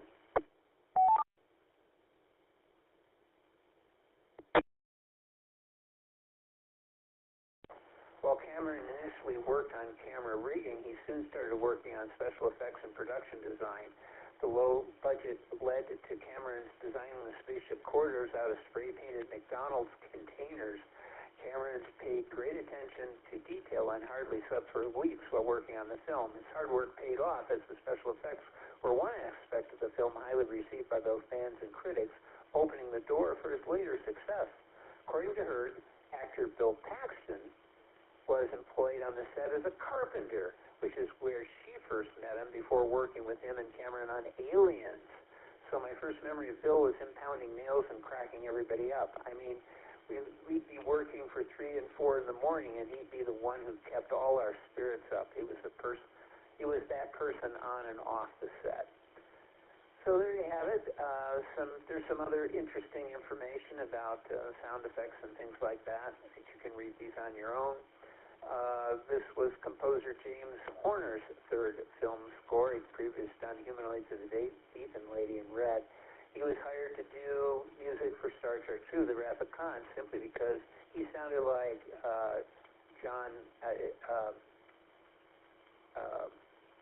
Jerry Goldsmith, and had done the music for this. And you can tell when you watch the opening credits, boy, this sure sounds like Star Trek II, The Wrath of Khan when it opens up. Well, this film came before that.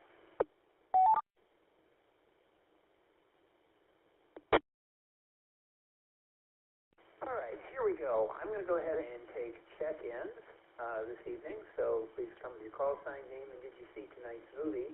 If you're listening for the first time, we take check-ins from anybody, so if you have not seen the film, that's perfectly okay.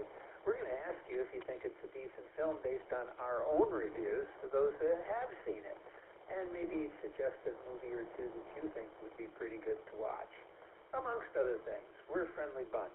So let's go ahead and get started. Please come with your call sign, name, and did you see tonight's movie? That'll be on the stars from 1980.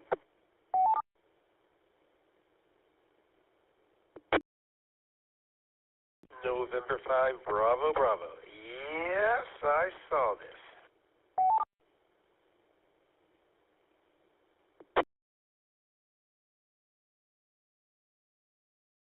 November, Tango 5, Tango Mike. Tony in East Dallas. Yes, I saw the movie.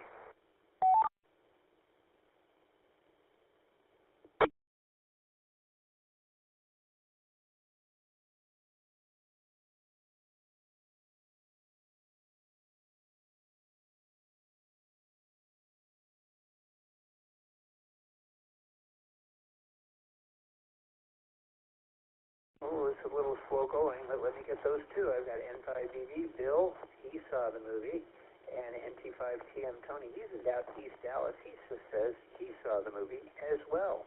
Other check-ins.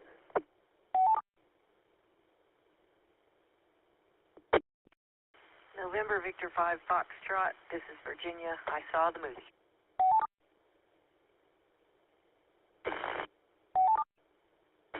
This is Whiskey Pie. Bacon, lettuce, tomato, Bill in Garland. I saw this masterpiece as best film ever.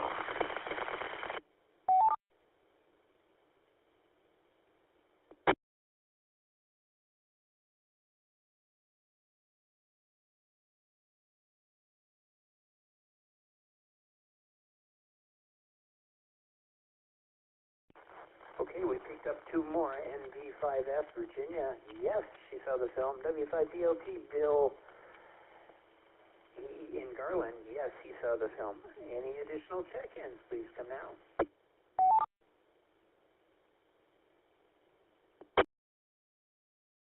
Kilo 9 Alpha Hotel Oscar, Brian in Terrell.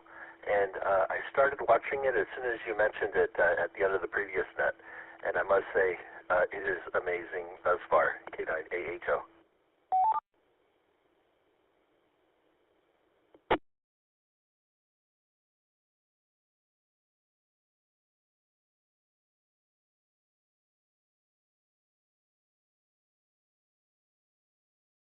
All right, we picked up K9AHO. Okay, I'll make this the final chance to check in on this round. If you're out there and you've been hiding because you wanted to hear what others had to say, now's your chance. Go. Sign in now.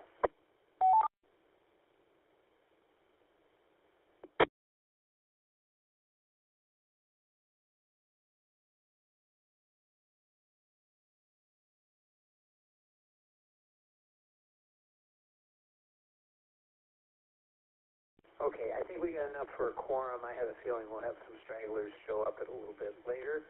We'll go ahead and take them in order. We'll start with Bill, starting with the kickoff, which is basically, what did you think about the plot? So, Bill, N5BB, you're up.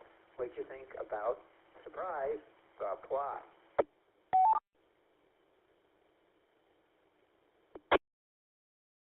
Surprise, the plot was no surprise. KE5ICX in the group, this is N5BB.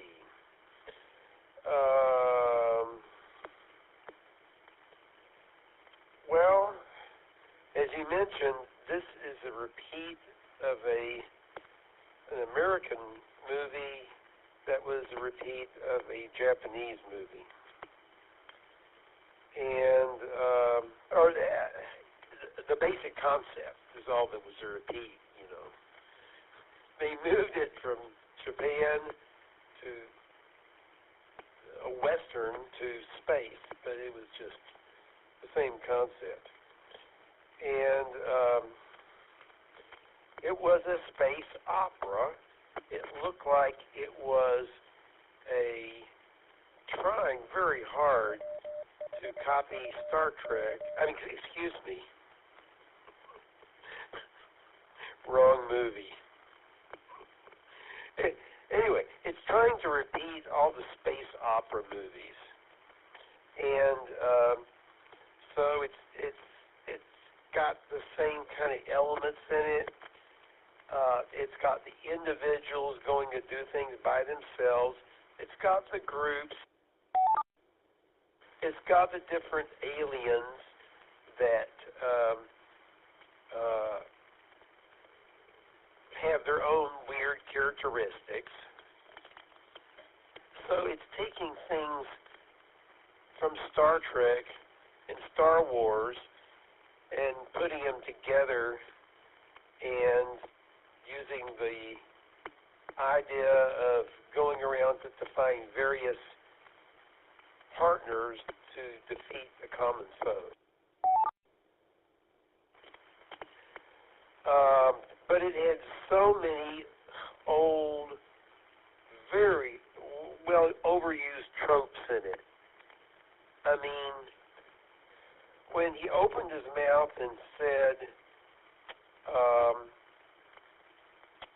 I wrote it down, I took notes, "You cannot resist me. You will accept me as your master." I mean, come on. This is so over the top that I'm sure the moment they stopped filming each scene, they were breaking down laughing or something. I think they would be. It was the who's who of the actors back in 1980. I mean, Sam Jaffe, the ancient guy that was he was Dr. Hephaestus, wasn't he? No. I'm mixing him up. He was one of the old guys. There were a couple of old guys. But Sam Jaffe was actually 89 years old when this was released. 89 years old. He was really old. And then they had, the who's who of the other common actors that were around at the time, and it's kind of amazing they were all together on one movie. It's kind of like a Western where they would get all these different people on it and get them together for a Western. It was kind of like that. The music by James Horner, well, to me it was kind of goofy because it was just a clone of these other sci-fi movies. And the sound was just the same. It sounds like a video game. So, the question is, did this copy the video games or the video games copy this? I don't know. And it looked like a video game, too. The ship's computer had a snarky attitude. So this is kind of like R2-D2, or the C-3PO. Or the one on Buck Rogers, the BD-BD. It was a snarky attitude by the computer. So they just copied this from something else. They didn't make that up.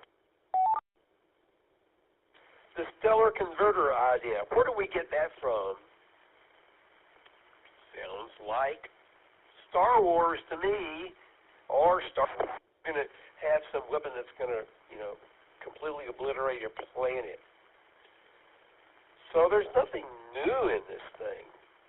I mean, it was done, I guess, reasonably well. The actors acted.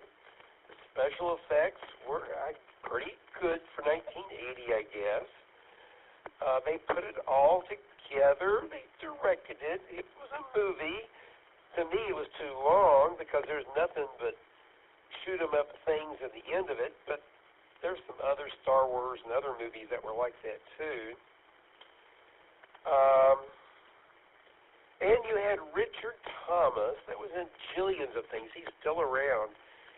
And they called him the boy, but he was like 29 years old, I think, when this came out. But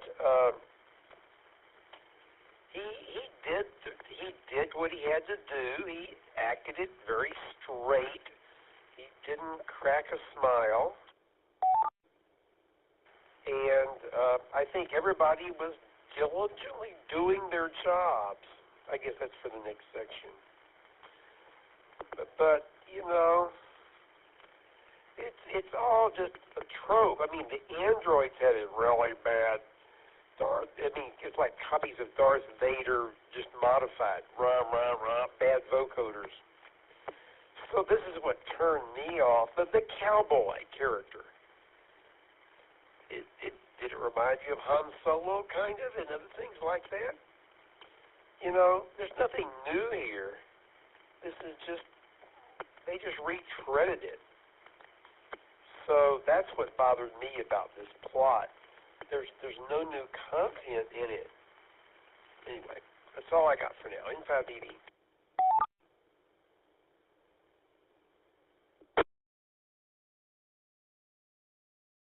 Okay, thank you, Bill. We kind of touched on those other topics, but we'll come back to them in a little bit. Next up is Tony, NT5TM. Tony, what did you think about the plot for Battle Beyond the Stars from 1980 from KE5ICX?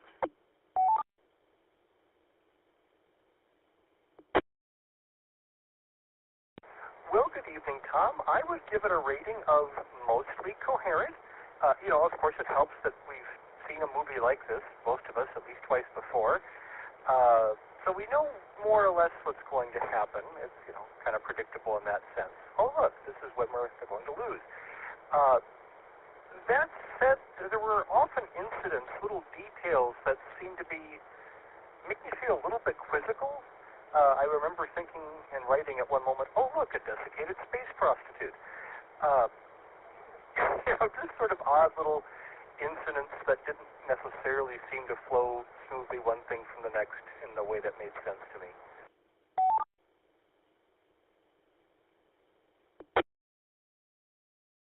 But, by and large, I could follow it and tell that, okay, here's the battle with the big bad, and there's the big bad. It wasn't confusing, generally speaking. So, yeah, like so many of our movies, I think it would have benefited from being a touch shorter, but I could follow it. It was derivative. Wasn't that exciting. Kind of a C-, I guess. NT5TM.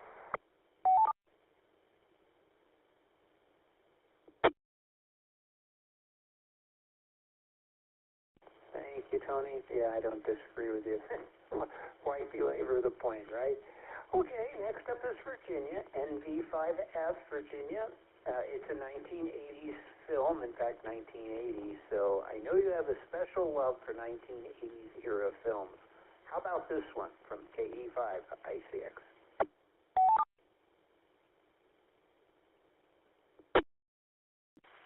Okay, thank you, Tom. Yeah, I do have a love of these kinds of movies. Not that I think they're great movies, but this movie reminds me of something that I might have seen many times on lazy, hot summer afternoons on cable. I remember movies like that ran on HBO that I had never heard of, like The Beastmaster, which I think we watched on here a couple years ago. Those kind of movies are these B movies that when you're a kid you don't know any better and you just watch something and you just think it's fun and cool because it has neat special effects or funny characters, and this one has kind of that feel to me. I don't remember seeing it. I don't know that I ever did. I don't know why I didn't. But I did run into it on Amazon Prime a couple weeks ago, and I did recommend it, so this is all my fault. I'm willing to take the fall. Now that Brenda's not here, I'm going to have to just, take the blame for this one. Anyway, the plot, so I'm coming at it from a point of view that's a little different. I did see Seven Samurai back in college a long time ago. I don't think I've ever watched The Magnificent Seven. I'm not a Western person. So I didn't come at this from, I know exactly how this is going to go or what's going to happen. And I definitely see the parallels of, someone who's kind of a hero that's been thrust into the forefront of things and baptized by fire, suddenly having to gather a motley crew of helpers to lead into a hopeless battle to save his people. That's not completely different from Luke Skywalker in Star Wars, so it stands to reason that if you're going to rip off Star Wars, you would do a plot like that. And I guess that plot, which I'm not terribly familiar with, lent itself to this kind of a movie. And it's like, well, we did it in Japan, we did it in the West, let's do it in space. I think that plot has been used several times in other places. So yeah, I'm like Tony. I found the plot. You could follow it. It was fairly coherent. It was a little bit wandery, and I actually read through the synopsis of it on Wikipedia because when we watch things as a group, as I've said before, we tend to get a little bit distracted by each other in our messaging thread. And the first time I watched this, I just put it on like on a Saturday afternoon while I was cleaning house or drawing or something, and I wasn't really paying a lot of attention to it. I just kind of had it on for background noise. And of course, I paid enough attention to it to go, hey, this would be a good one for Afterglow. And the reason I thought so is because it's not a great movie, but it's got an okay plot. I'd give it a good solid C, which is average, C for average. You can follow it. I did think it was kind of, for something that was supposed to be sort of a Star Wars rip-off space adventure, I thought it was a little nihilistic. Not many people survived this big battle. I would have maybe taken Seven Samurai and Magnificent Seven and maybe altered it so that it was happier at the end, kind of like Star Wars. They lost Obi-Wan Kenobi. R2-D2 got injured, but he was restored by the end. And generally, most of the gang in Star Wars, the motley crew there, all kind of survived till the end, and that made it a lot more lighthearted and a lot more fun and memorable. If you're going to take a more dramatic style plot and then try to make, a lighthearted space adventure out of it, it's, maybe going to end up just being unmemorable like this movie ended up being. But at the same time, it did throw in its own things. Like Tony said, there would be a distraction. And I think those things were just to kind of set a mood, or, like he was in this place that was kind of Las Vegas-y, but it seemed deserted, and then there was the desiccated space prostitute, and there were all these little, like, vending machines and things that I didn't quite understand, but, neon and weird music that kind of sounded like the cantina scene from Star Wars, and they were definitely trying to set sort of a mood that way, I guess, but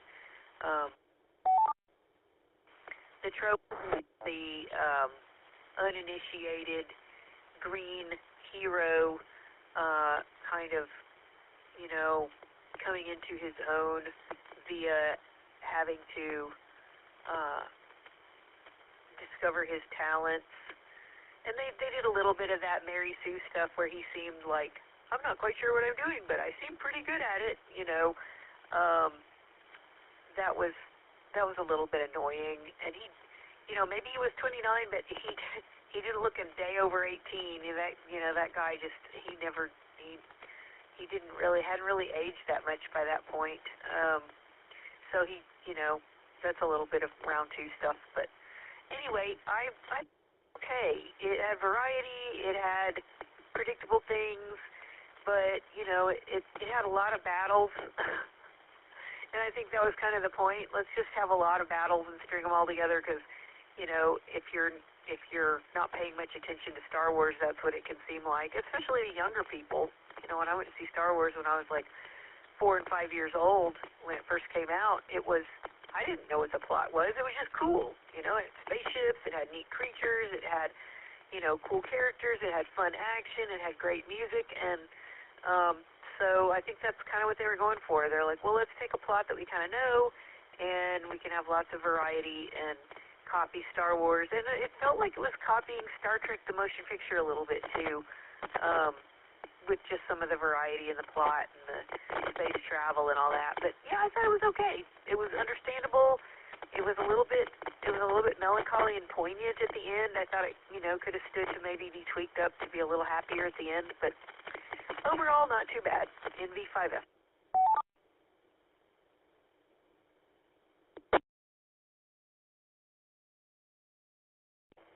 All right, thank you, Virginia. Thanks for the comment. Next up is Bill, W5BLT. Bill, your thoughts on Battle Beyond the Stars?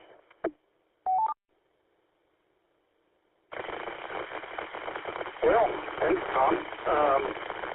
I have to say that I remember this movie as a little kid, and I remember being in the movie theater, if my memory serves me correct.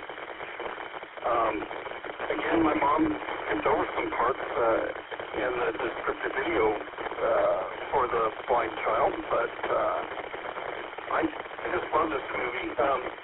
Is it a plot we've seen? Absolutely. I think his name was Zigor or whatever, wanting everybody to bow to him, and he's going to destroy the planet in 7 sunrises or something when he was going to return, and he had to go destroy another planet or something and keep a promise. I like that when I have a promise to keep. Anyway,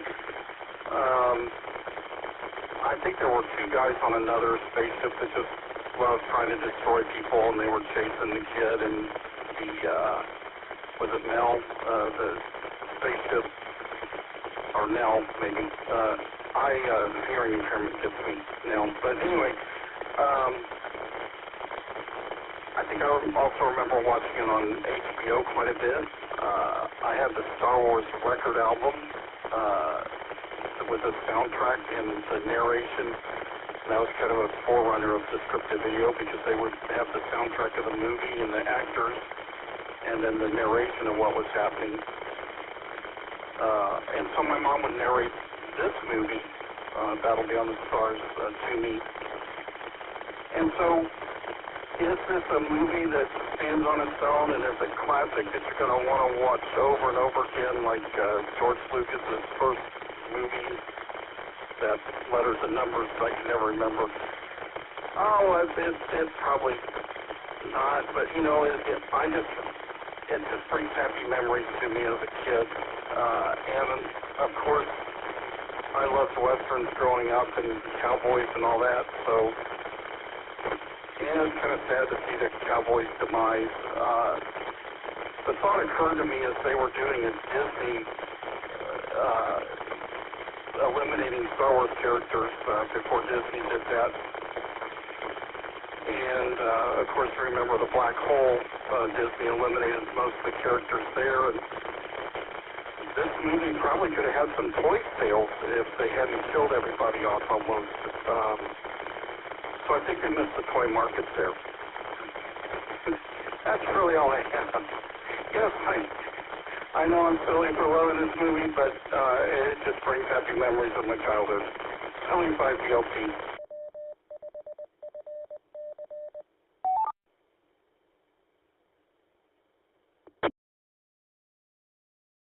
And we will move on to Brian, K9AHO.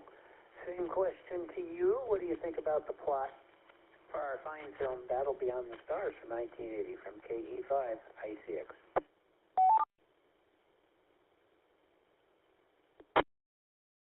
Hey guys, yeah, thanks. I didn't watch very much of the movie yet, so I'll keep my comments brief. I was struck at the very beginning by how much the opening scene reminded me a little bit of How the Grinch Stole Christmas. So it was almost like a space version of How the Alien Stole My Planet. But yeah, as I was kind of skimming through it, I was seeing a lot of things that reminded me of other movies. And about halfway through, I realized that it seemed to be a ripoff of Star Wars, but it was done in kind of a made-for-TV 1960s Star Trek style, which I thought was kind of groovy. It reminded me a lot of the sci-fi that I saw when I was a kid. In 1980, I would have been 8 years old, so if it had come on TV, I absolutely would have watched this, and this is one I think I'm going to watch just because it looks like it would be a lot of fun and nostalgic. But anyway, I didn't see it all the way through, but I love your comments, and I definitely will be seeing it. K9AHO, back to net.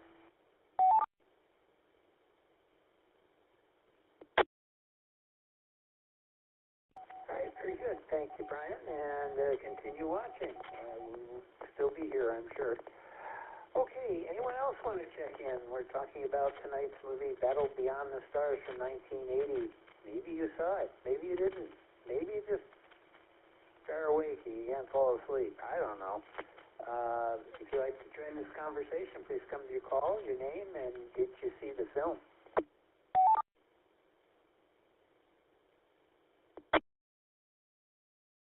Kilo Bravo 9, Sierra Oscar Kilo, Sean, Fort Worth.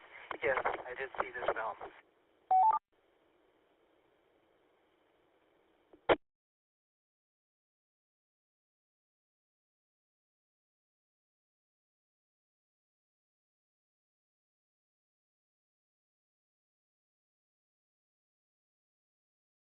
Okay, the usual suspects have checked in. TV9SOK, Sean, your thoughts on plot?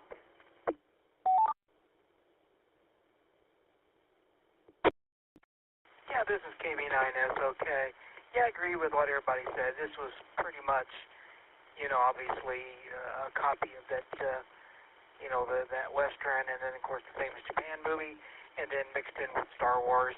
I do remember seeing this, actually, when it came out. And I remember my original impressions, I was much, much younger in those days. I remember even then not being all that impressed with it. Of course, Star Wars had already came out and kind of set the bar pretty high for the time. This felt like a cheesy knockoff. At the time, I remember leaving the theater thinking, I didn't think necessarily it was horrible, but I didn't think it was very good, though, either, even as a kid or as a young person. So my opinion had changed maybe a little bit. We watched this film back in 2021. I remember watching it then, and my opinion did slightly improve. Still, I agree there, right? This is kind of a C-level movie. It's definitely not top grade. It has some definite holes in it. Obviously from the pure copying that everybody's already pointed out those pointers, I felt even the part of the plot where he goes out to find help was kind of even lame. It's like all these people he basically just kind of stumbled into, other than the first girl when he went to the weapons facility. After that, it just seems like he just accidentally found people. It really didn't seem like there was any real logic in how he stumbled into it. And then the other thing for me is I felt that our hero, quote unquote, didn't really learn any big lessons all that much in this. It wasn't, as somebody already mentioned, kind of, Luke Skywalker in Star Wars. Obviously you've seen his journey, and there was a transformation from the beginning to the end. And this one didn't have near as much. So it's just kind of bland. I did it, obviously it's got all these stars you recognize, which, I guess that was intentional to get people to go see it. But, overall, it was just kind of bland. And then I felt that the bad guy was just way too much over the top, almost comical. It almost felt like you were watching a villain from Power Rangers or something like that, where it was just ridiculous.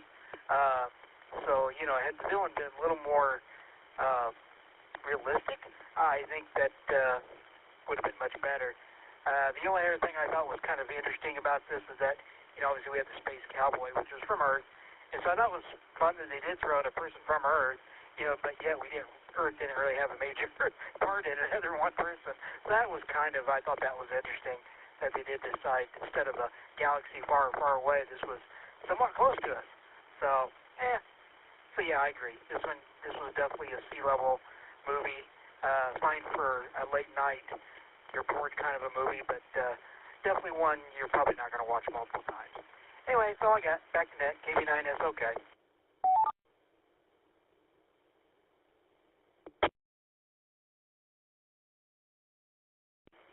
All right, very good. Thank you, Sean.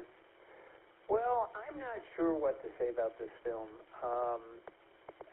First off, I have to say I did like, and I know this is a technical aspect, but it made the film so much easier to watch.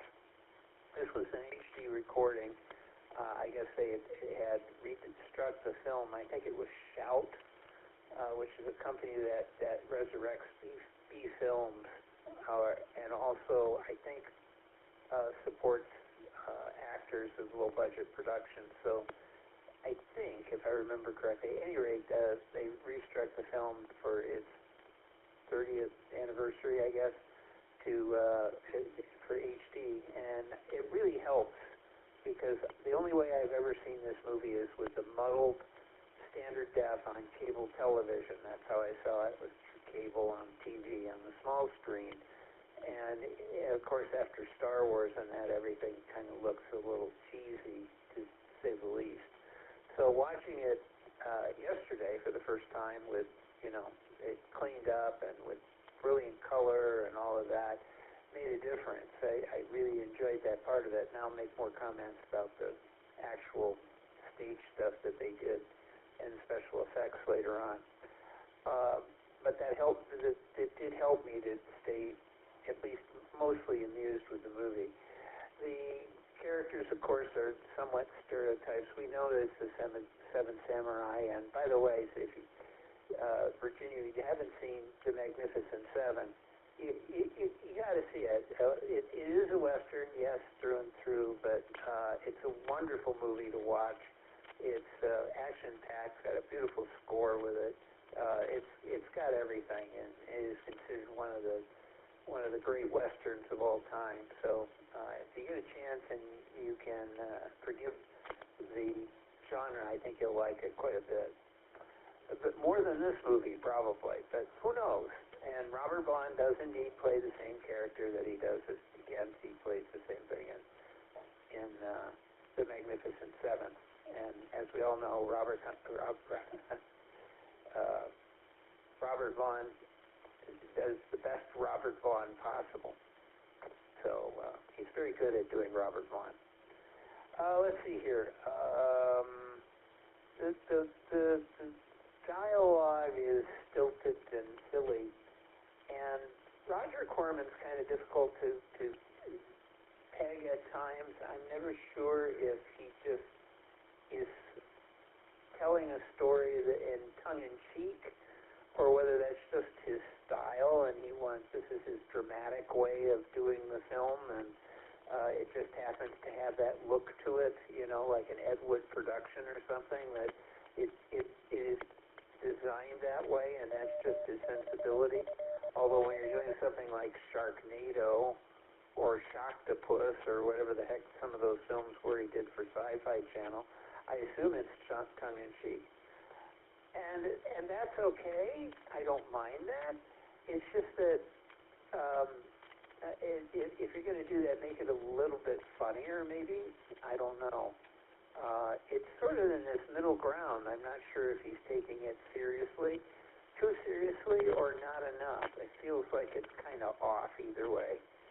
And I guess that's okay. The characters were reasonably interesting. I don't find Richard Thomas particularly engaging. He too plays Richard Thomas, but it could be also the direction in this that it just, none of the performances was quite that good. But we'll get to that in a little bit. I've got a special place for Sam Jaffe in this film too. So I don't know. I had a hard time kind of staying with the film.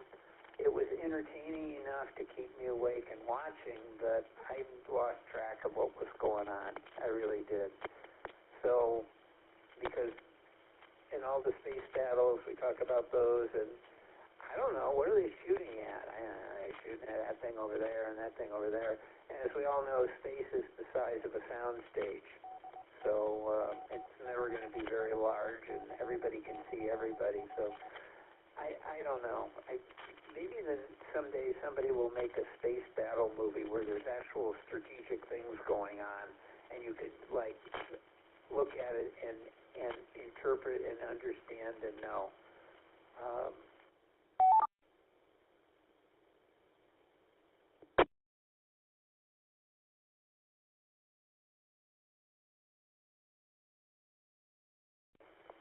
So I don't know. I guess that's all I've got to say. There's lots and lots of flying from here to there and trying to blow things up and talking to people, but I didn't care about the people or their Sears Roebuck catalog clothes that they were wearing. That just kind of made them super bland. It was this earth tone blandness, I guess, when it came to that. Well, we'll talk about characters. I've got more to say about characters because it's more character-driven than anything. So, okay, that's all I've got on that one. Let me go ahead and go back up to the top. We'll talk about our characterization. That would be our actors and how they portrayed the role. Characterization and acting. We'll start with Bill, N5BB. Bill, what do you think about characters from KE5, I6?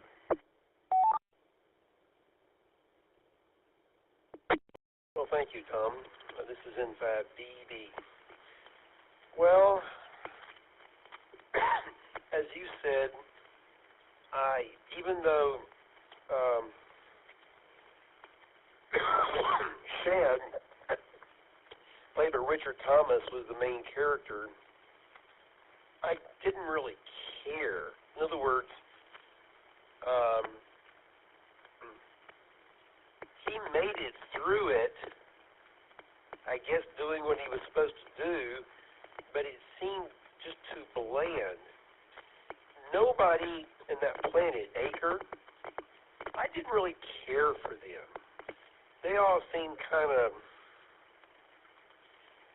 they're doomed, and they're doomed. I don't know. It didn't work for me. I didn't care for them. And the whole act of, naming Shad to go out and do this seemed a little bit haphazard. It's kind of like, well, the same thing's occurred in Star Wars, though.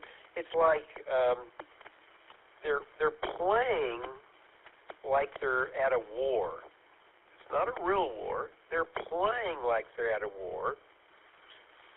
And just kind of like some kids outside playing and yelling and screaming and doing things. Saying things like, you cannot resist me, and all those kind of things. But when I hear that, I want to spit in his face or hit him in the jaw. I don't know. It's just kind of silly, that level of it. But it's a space opera. And that's the way they are. I mean, it's just a space opera. It's like a Western that's been moved up into space.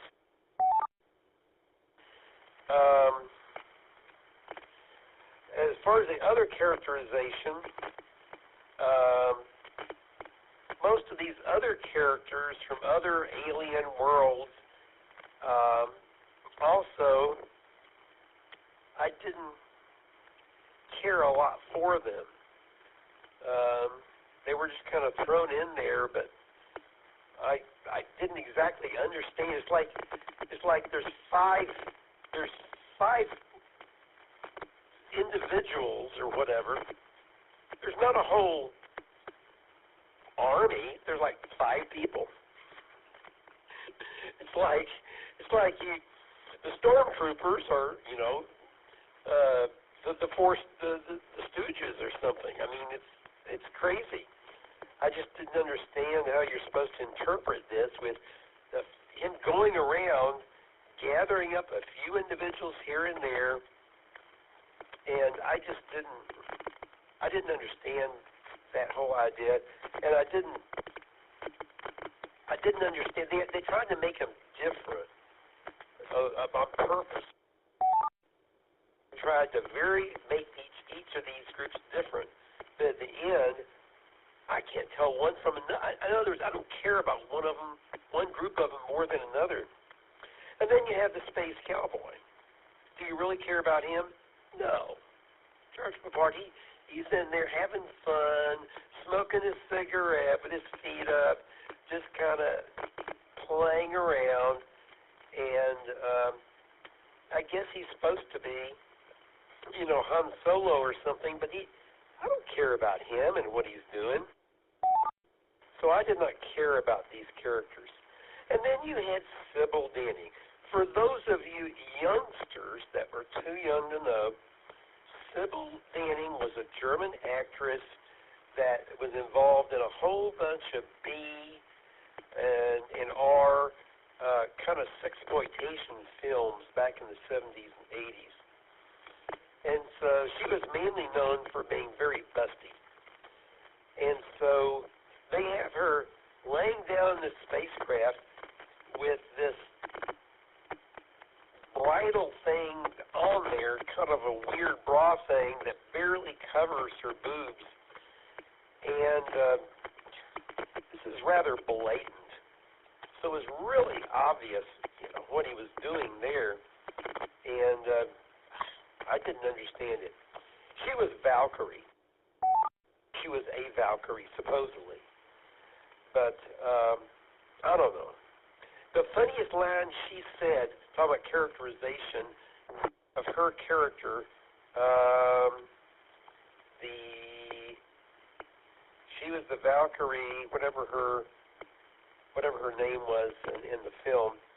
But the line that it broke me up is she was talking about Shad, the Richard Thomas character, and she was telling the love interest, Danielia, the daughter of Dr. Hephaestus. She's telling her how to reel in Chad, how to get him. And she says, you need to recharge his capacitors. She actually said that, capacitators. And when I heard that, it just broke me up. Capacitators. So, I don't know. I think that's it right now. Oh, and the snarky ship computer. That's a character. Too snarky. Sounds like, a combination of several things we've heard in the past. From the robot on Lost in Space mixed with R2-D2 and C3 and a couple other snarky computers. So there's no new characters here. This is all just retread stuff. I think that's it for characterization in 5BB.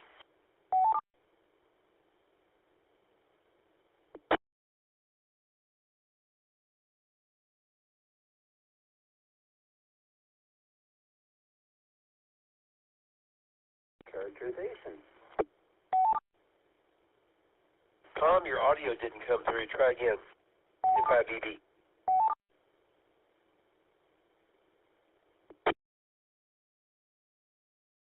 Hang on.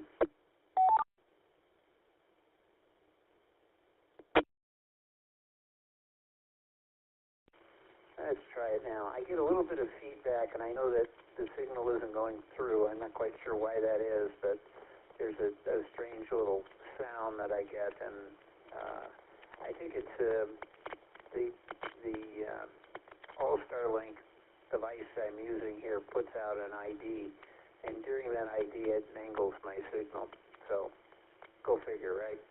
Okay, next up is Tony, NT5TM. Tony, your thoughts on characterization?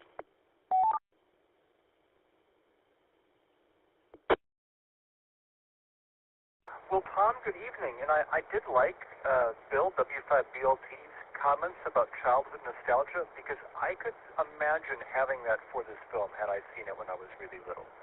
I would have, I think, found the plot to be kind of iffy, because I remember thinking that about the black hole, even though I saw that I don't know, in either kindergarten or first grade.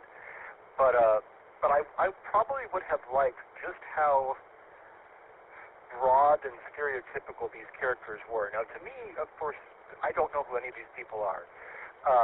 None of them are famous from my point of view. They're all just these people I saw in this B-movie. So, yes, the sexy Valkyrie was extremely overdone. The nerdy protagonist boy was very nerdy and boyish. The villain was impossibly villainous, even, when they grafted an arm under him, the arm tried to kill him. I would have enjoyed that. Now, as an adult, I thought it was sillier than it probably should have been, but as a kid, I would have really liked just how extremely stereotyped these characters were, and they were all stuck together in this movie.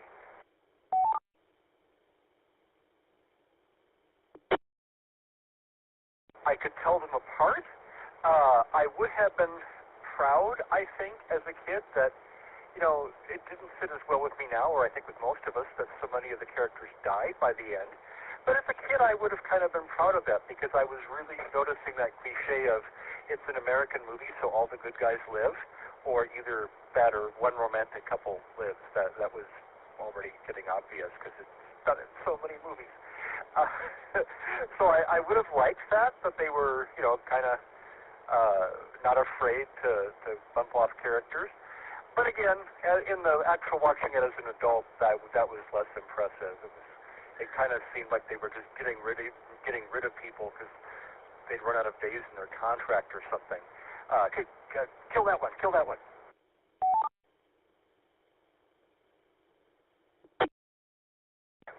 So yeah, I have two takes on the characters. They would have definitely impressed 8-year-old Tony. I would have liked how different they were. And I would still say, hey, I can tell them all apart, right? That's got to be good. I'm less impressed now, but, they tried. They hopefully had a lot of fun making it. NT5TM.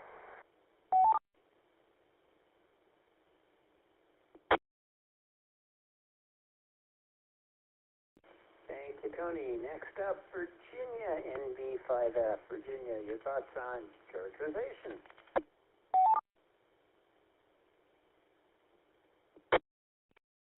Okay, well, going off a little bit off of what Tony just said, if I had seen this when I was younger, and I'm surprised that I didn't, at least I don't remember it, I probably would have been kind of the same on the how many characters didn't live. I actually, when I was younger, I tended to like things with more pathos in them than a lot of kids. I always kind of have had a melancholy streak. And actually, as an adult, as in the last 10 or 15 or 20 years, I've gotten to the point where I'm at the point in my life where I want to be happy. And I don't feel impressed with myself anymore when I like things that are like melancholy or sad. I actually prefer to feel really good about myself and the world and the universe and everything by the end of a movie. So I am now unapologetically attracted to things with happy endings. But this movie does meet the criteria of one romantic couple surviving. Even though they were kind of a burgeoning romantic couple, you could tell that was starting to happen. And that could have been really interesting, but the characters here were stereotypes, but a little too flat. The fish out of water young kid, thrust into being a hero.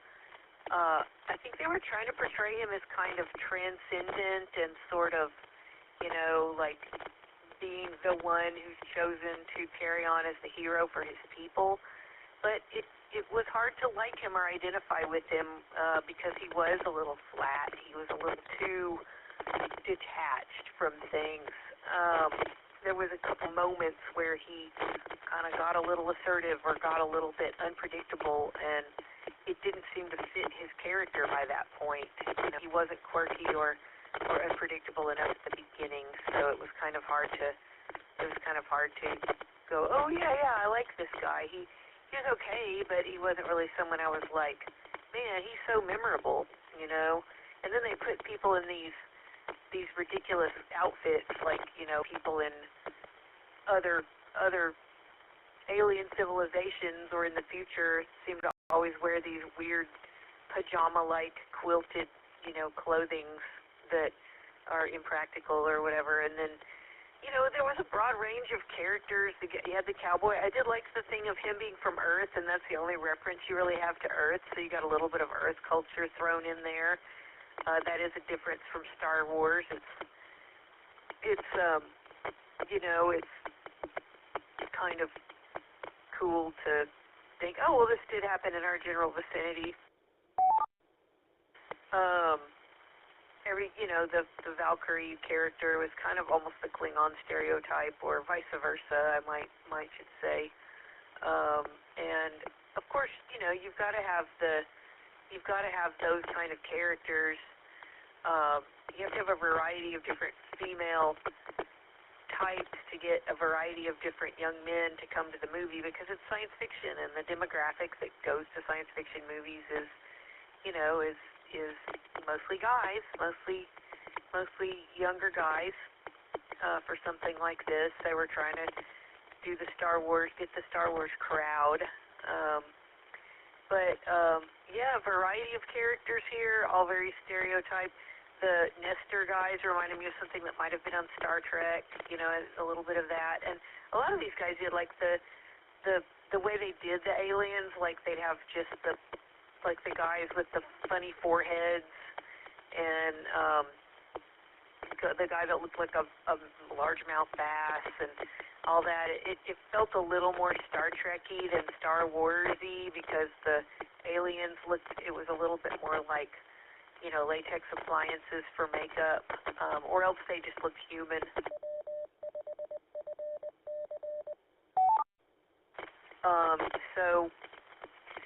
You could tell them apart. They were stereotypes, which, based on your recommendation, Tom, I will watch The Magnificent Seven and compare and contrast with this, because I'm guessing that movie had a similar set of tropey personalities. But if you take that and use it well, it works.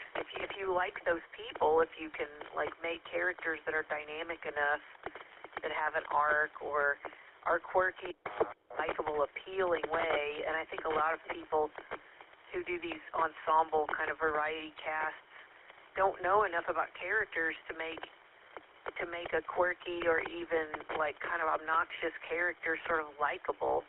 And I would say Roger Corman is one of those people. You know, he didn't know how to make characters likable, but he knew how to at least make them where they were distinguishable. You could tell them apart, and they had a specific role in the story. And that's kind of how I felt about this. I wasn't attached to any of these people. I didn't feel bad when people died. I didn't cry, or, I was like, oh, that's sad or whatever. But it wasn't like, even if I was a kid watching this, I don't think I would have, shed a tear. And I am it's really easy to make me cry. So if I'm not getting the least bit emotional, I think Nell was probably the saddest thing for me. I might have gotten a little emotional with that when I was a kid, because even though she was kind of snarky, I don't know, I've always had this affinity for the artificially intelligent, or the intelligent computer or robot. I think R2-D2 was the first robot I ever loved, and I of course loved Star Wars, and I would have probably liked her just because she was the spaceship, and she was like a talking computer / robot kind of intelligence sort of thing. So I probably would have thought she was cool when I was a kid. And I was a little sad when she kind of lost her mind and then ended up having to self-destruct. But overall, you know, not really very emotionally attached to any of these people, but they were okay back to net in V5F.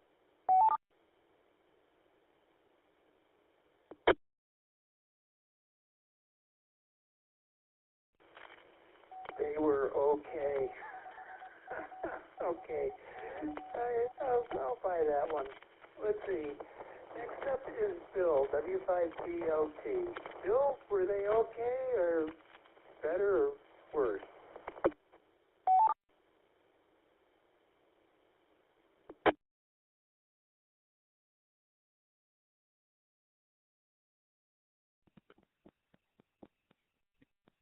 Well, one thing that I will say, I'm always amazed when I get on these nets at all the things that my mom did not describe to me as a kid. Characterizations go, you know, I was sad when the spaceship sacrificed itself for the good of the alien race. You're talking about the snarkiness on the ship robots. It kind of reminds me, yes, of Twiggy, R2-D2, the robot from Lost in Space. You had, was it Holly on the Red Dwarf comes to mind to me, and then I think of the computer. Talking, I think of the ship that talked in Hitchhiker's Guide to the Galaxy. For some reason, I keep thinking of the countdown when I think they're going to crash, and the computer's going, "Nice to know you guys," you know, and it's counting down. And yeah, anyway, so there's things I think maybe there. If I'm remembering the Hitchhiker's Guide to the Galaxy, and it's been a while since I'll have to go back and watch that. That is another one that I enjoyed as a kid. But yeah, the characterization here, I was sad that the cowboy playing was a harmonica and the ship sacrificing itself. And I have never taken anything Roger Corman has done seriously. To me, it's always campy, and it's kind of I just laugh through it. It's just a fun kind of way to spend time for me. And so I don't know that I really, when I set out to watch anything that he's done, really expect, like, you know, Gone with the Wind or The Godfather or The Winds of War, you know, those type of, you know, I'm just expecting very campy kind of stuff. And so maybe that's, you know, you set the bar low and he takes it lower. Totally 5PLT back to net control.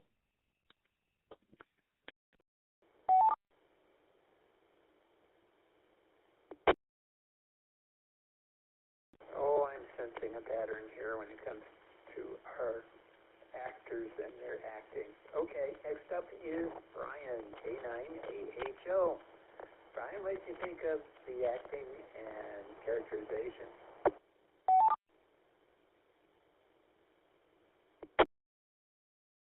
Well, what kind of stood out to me, since I was just kind of scanning it, are the different kinds of aliens that we saw.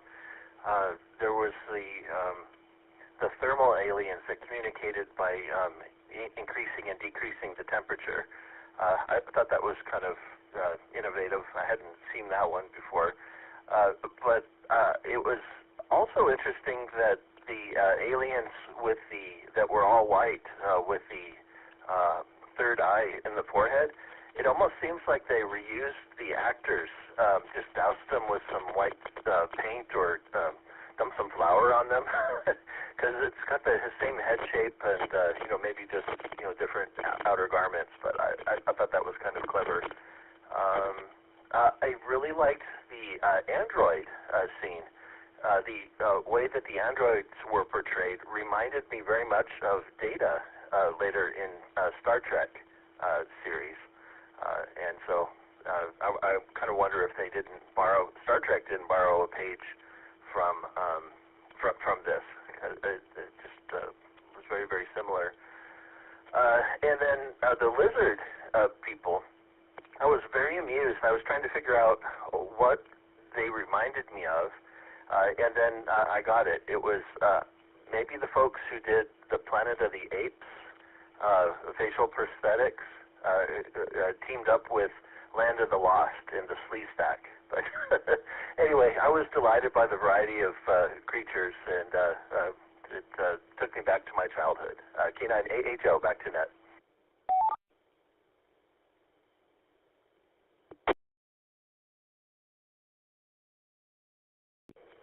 Thank you, Brian. Interesting comments. We forgot about the aliens. We haven't been talking about them, but okay. Yeah, you're right. Next up, Sean, KB9SOK. Sean, your thoughts on characterization?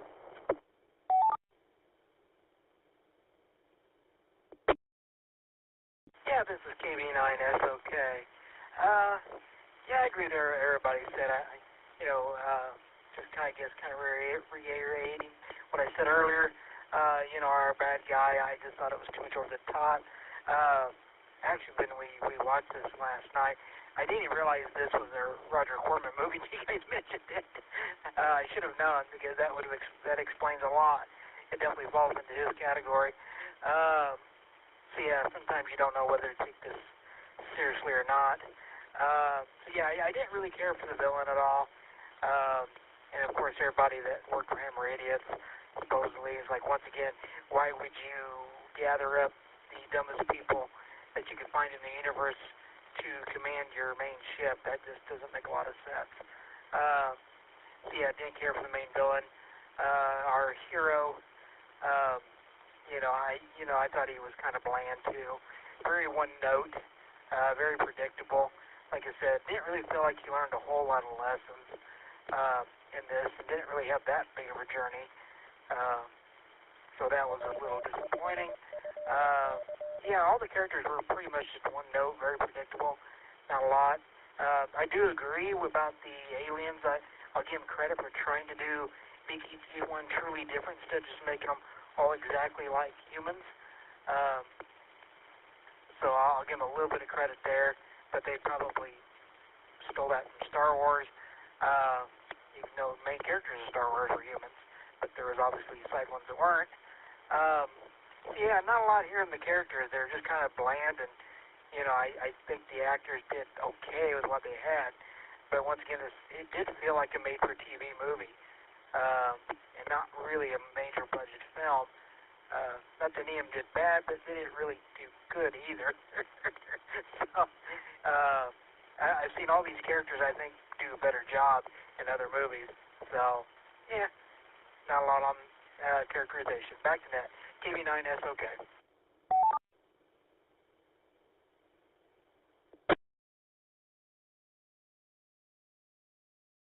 All right, thank you, Sean.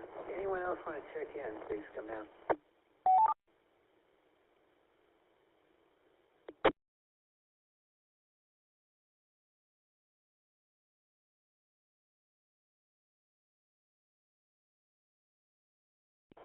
Okay, hearing none. Let's see. I have to admit, gang, I'm falling asleep over here. It's been a long day. I've been in the middle of moving stuff and building stuff and everything else. Yes, I thought that I was going to spend my final days in this condo, but no, moving over to Tower A. So,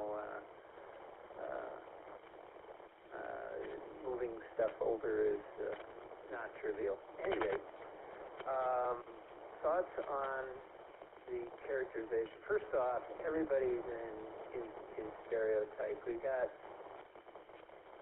our hero here, Richard Thomas, plays Shad, who is dumber than a box of rocks, let's face it. And then he has Nell. Nell is his personality, sort of, I guess. But, I mean, she tells him what to do and when to fire his rockets. Why didn't she fire the rockets? I mean, she has a better idea of what's going on, I guess, because she doesn't have any hands. So there's Nell, the computer. The most interesting character, I suppose, is George Peppard and his drink mixing belt buckle. That's kind of nice. And he's a space cowboy wearing his thermal chaps, I guess. DW5Fs, whatever those are. They look comfortable, I guess. That you could sit up on tables and hard surfaces and not mess up the tables nor get cramps or anything because it's nice, soft material. The most ridiculous character is, of course, Sam Jaffe as Dr. Hephaestus. The old man on life support looks like he's inside of a beer barrel. And they got it up and around his head a little bit higher. I mean, the poor guy is like 109 years old when he did this thing, and they put him in this thing that is really mean. So Sam should have gotten a special award for having to put up with all that stuff. He must have needed the money badly. I don't know. Let's see. We have, of course, John Saxon as Sador, or the Sadist, I guess, the leader of the Raiders. That character he has played forever. He's played that character in kung fu type movies. He's done those type of things, or karate movies, whatever you want to call them. He has done, if you want to see something funny, he plays the character of Sador, S-A-D-O-R in this. But if you can find it, YouTube might have it somewhere. Watch him selling stuff on infomercials. He plays the same character. It is absolutely hilarious and a little creepy watching him sell stuff as sort of a supervillain, because that's how he comes off, as like a supervillain. I think he does some sort of martial arts things that he sells, some sort of course. Late night television thing, infomercial stuff is what he was doing, because he was a martial arts guy as well. And at any rate, in this thing, he is, so mean. This is only a demonstration. How many times have we heard that before? And of course, his body's falling apart. He needs new body parts. That's kind of ridiculous, but what do you expect, right? So he plays the real bad guy. I can't see how he could keep a straight face while doing all of this. He's just something else. George Peppard, probably the most likable character, as I mentioned earlier, simply because he's playing in like the Earthling cowboy character. I guess that's okay. I had a little bit of him goes a long way, though. I did like him in his detective series, whose name I can't remember right now. Liked him less in the A-Team, although that was kind of a formulaic, although he was entertaining, I guess. Robert Vaughn, what can you say about Robert Vaughn? Robert Vaughn was self-aware in everything he did. We saw him in the role last week in that movie, or the week before, as the president's chief of staff. You will note that he plays Robert Vaughn in everything he does. He's Han Solo and from Uncle. He's playing that same character. So they cast a type, basically, in this thing. I was surprised to see Marta Christian in this.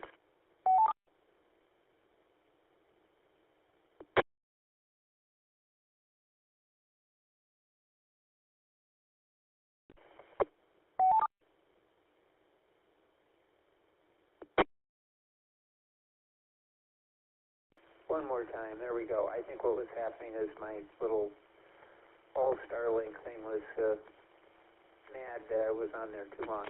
Anyway, where were we? Marta Christian. She played Marta. She looked pretty good. She's still, this 15 years after Lost in Space, and still looking pretty good. So that was nice to see her at Lux, I guess. And the aliens are the aliens. I find them tolerable, I guess. There's nothing really to say there that was really exciting. My favorite character, of course, Sam Jaffe as the beer barrel.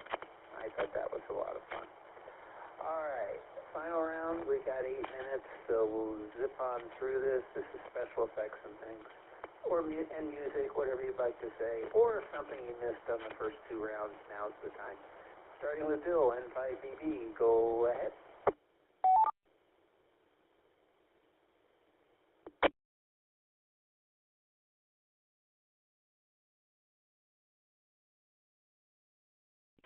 Okay. K5ICX and the Group N5BB. I guess this is the final round. The special effects were pretty good for 1980. And as you mentioned, the quality of the one we watched was very good. The quality of the image quality, and for 1980 it was pretty good. Now, of course, they did stupid things like, there's sound in space. Every time they shoot off something, it goes boing, boing. It makes a video game sound, which there's no reason for that other than it's a space opera movie. It's a video game you're filming. Some of the things about special effects and the set and everything are problems that have been with many other shows. For instance, they have no seat belts. So they're sitting down, and except the Valkyrie, I think she's all strapped in. But everybody else is in these things, and they're going every which way when their vehicle takes it, is flying around. It's just like Star Trek. When they're out there, they're holding on as the vehicle is doing things. And I'm thinking, come on, guys. If that ever could happen, even if something failed, then you had to strap people down. They were even starting to do it in cars. But they definitely knew how to do it in race cars and in aircraft. And why in the world would everybody be wearing a seatbelt strapped down in the seat? So that I found rather strange.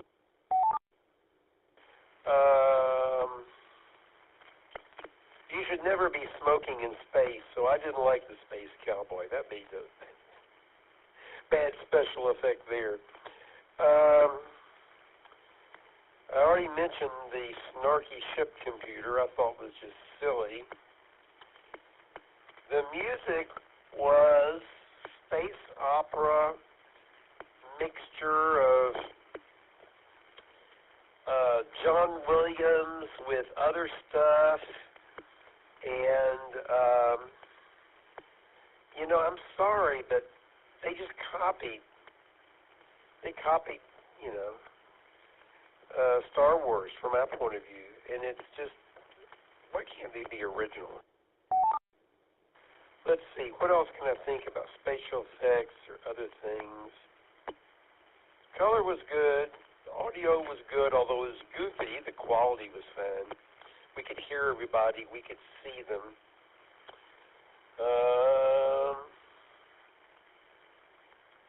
I think that's it.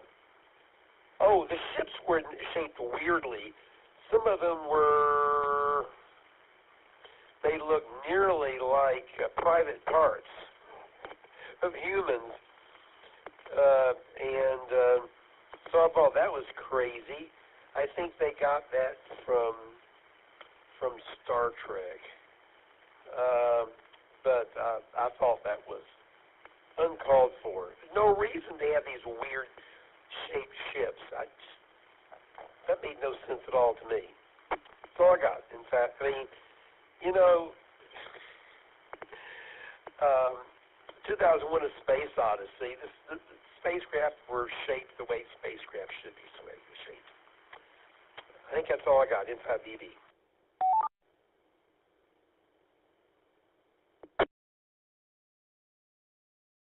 All right, thank you, Bill. And I think I read an article in Cinefantastique about the spaceship designs, and I will tell you that if you close your eyes and imagine different things, you'll figure it out. Okay, Tony, NT5TM. Tony, your final comments from KE5I6.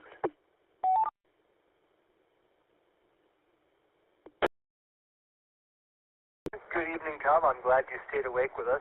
Yeah, I was very amused watching this, how, some of the spaceships have the classic kind of generic science fiction look of let's give it a very knobby surface and things like that. And yes, others are like, oh look, a big pair of bug eyes, and oh look, this one, yeah, it seems to be reminiscent of human anatomy. There were some pretty amusing designs. Overall, though, I didn't think, the makeup was awful in places. The Nestors were particularly horrible, but by and large, the movie didn't look as cheap as it was. I think, I guess Wikipedia says a lot of it was James Cameron staying up all night and trying to make things look less horrendously bad.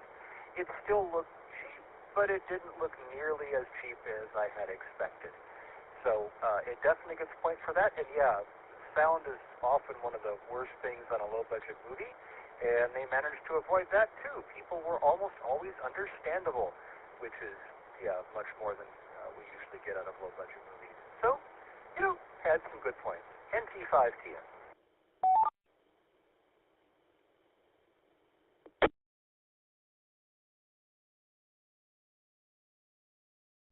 All right, thank you, Tony. Next up, Virginia, NV5F, your parting shots. Okay, I agree. Weird-looking ship designs, maybe trying a little too hard to be original or sensual or I don't know what. I did notice that there was a feel to this, the color and the lighting and some of the feel of the ships and the special effects that did give me a Star Trek the Motion Picture vibe. The music definitely did. James Horner was a Jerry Goldsmith, definitely a Jerry Goldsmith wannabe, and he came into his own after this when he got to do Wrath of Khan. And as much as the music was kind of trying to be Star Wars, I think even then, the music was well written. You could tell that he knew music and that he was good at writing music.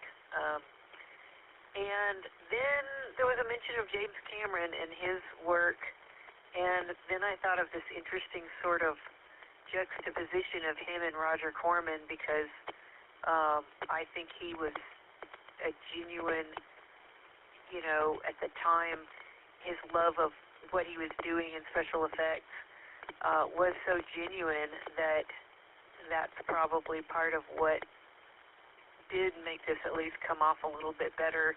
He was willing to do that work, and it led him good places.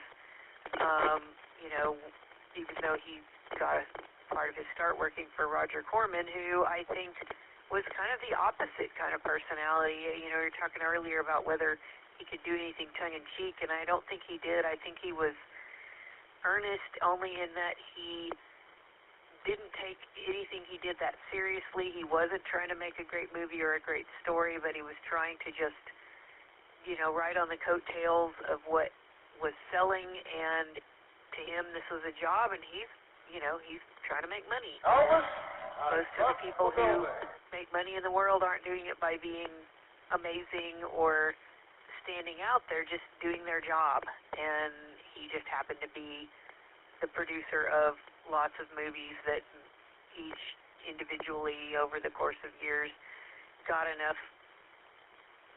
interest by being enough like something that people already liked, and he's still, after many years, he was still making movies, so he's still doing his job. Anyway, that's my thought. So I contrast him and James Cameron, who then went on to be one of the most successful directors of all time. Meanwhile, Roger Corman is still making crappy movies. James Cameron basically got so innovative that I think he's kind of to the point where his movies are almost, so polished and so unreal that it's like he just outdid even his, I don't know, I haven't wanted to watch any of his movies in a couple decades, but people still, he makes a movie like an Avatar movie, and like, for some reason, everyone wants to see it except me, but, yeah, it's just an interesting contrast. Back to net in V5F.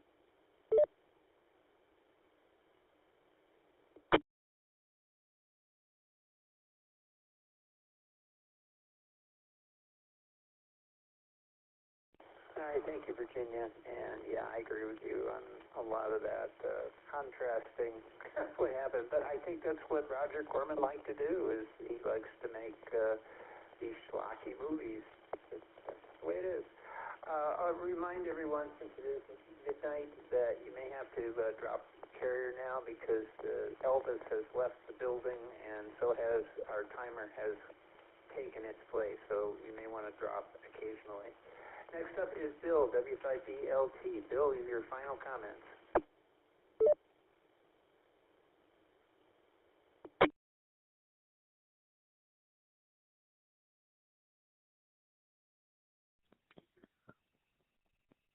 One of the things that occurs to me is that some of the laser sounds sounded like Battlestar Galactica, but then at the ending of the battle scenes towards the end of the movie, it reminded me of the Martian spaceships coming to invade LA, like that kind of laser sound or whatever. So I'm wondering if Roger ripped off sound effects from other things, which I'm sure he did.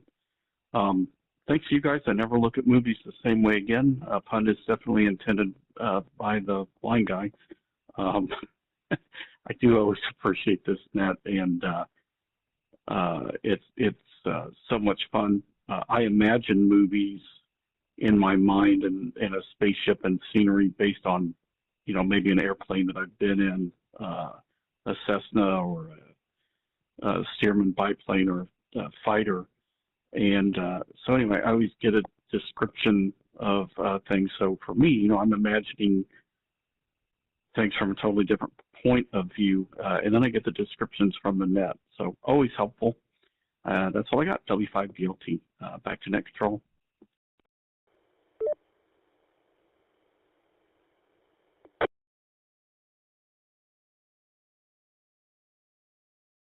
All right, thank you, Bill, and we do our best. We try. Next up is Brian, K9AHO. Brian, your final comments from KE5I6. The time is 12:05 a.m.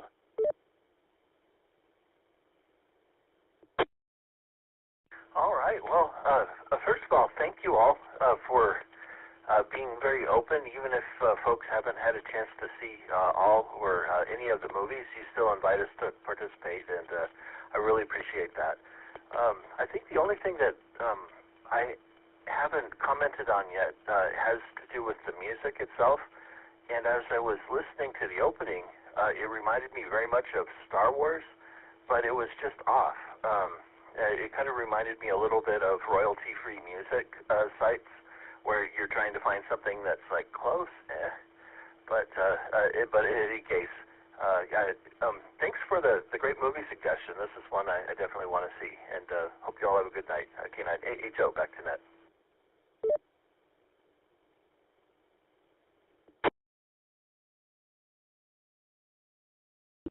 Okay, thank you, Brian. Thanks for your participation this evening, and of course, everybody. Next up is Sean, KB9SOK. Sean, your final comments.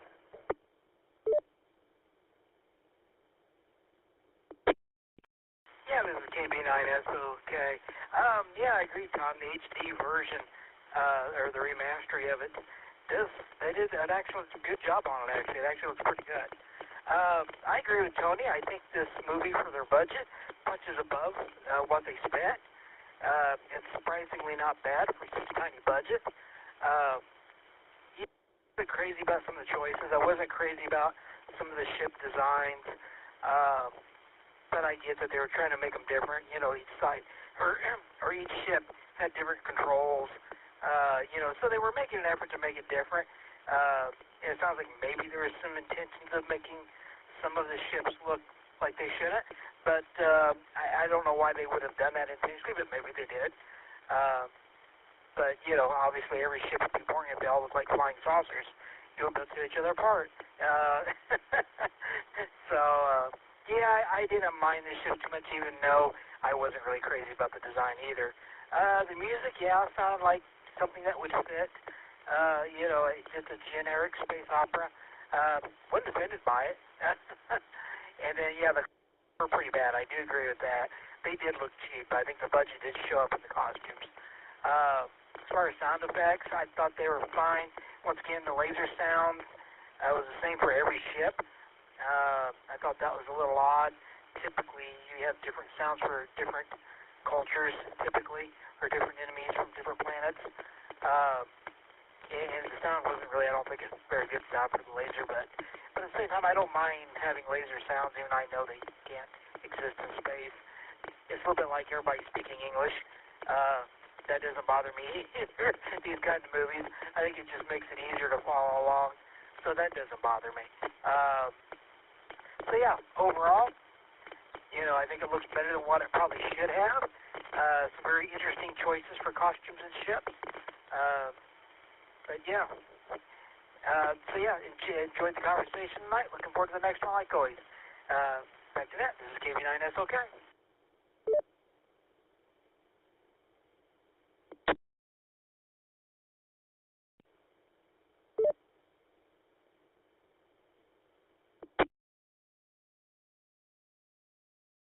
There we go.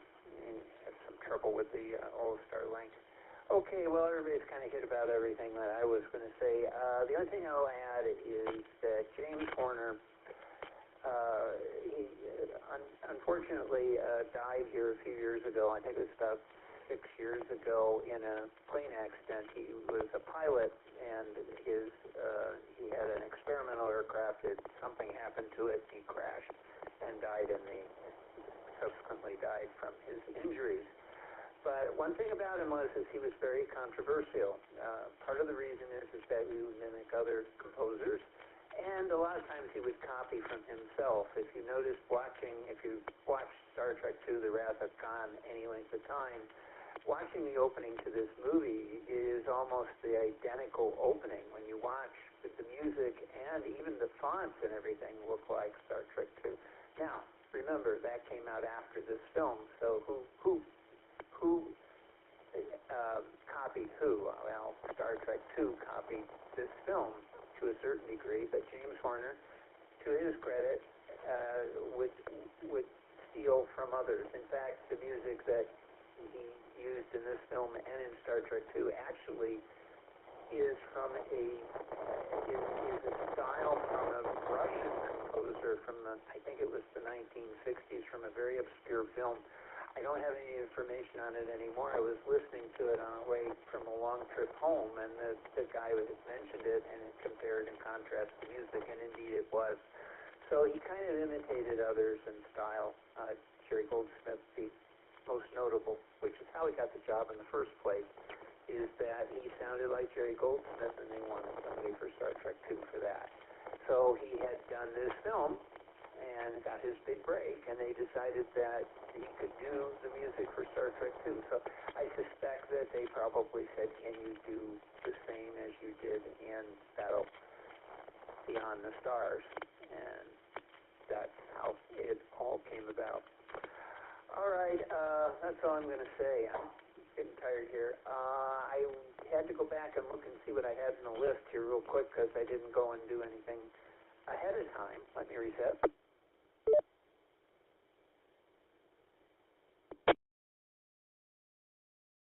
But I'm tentatively going to set it for a film called Extraterrestrial from 2014. I will double check it. It's over on Tubi. It is still up. We'll do that. We could ironically do Star Trek II. It is back in free circulation again this month. So maybe that. We'll see. But Extraterrestrial is the Chase 1 from 2014. And that's what we'll do next time. This is KE5ICX. We go ahead and clear out. And I'm going to go to bed. I probably should have gone to bed an hour ago. Keep falling asleep. See you all next time. This is KE5ICX. Now clear.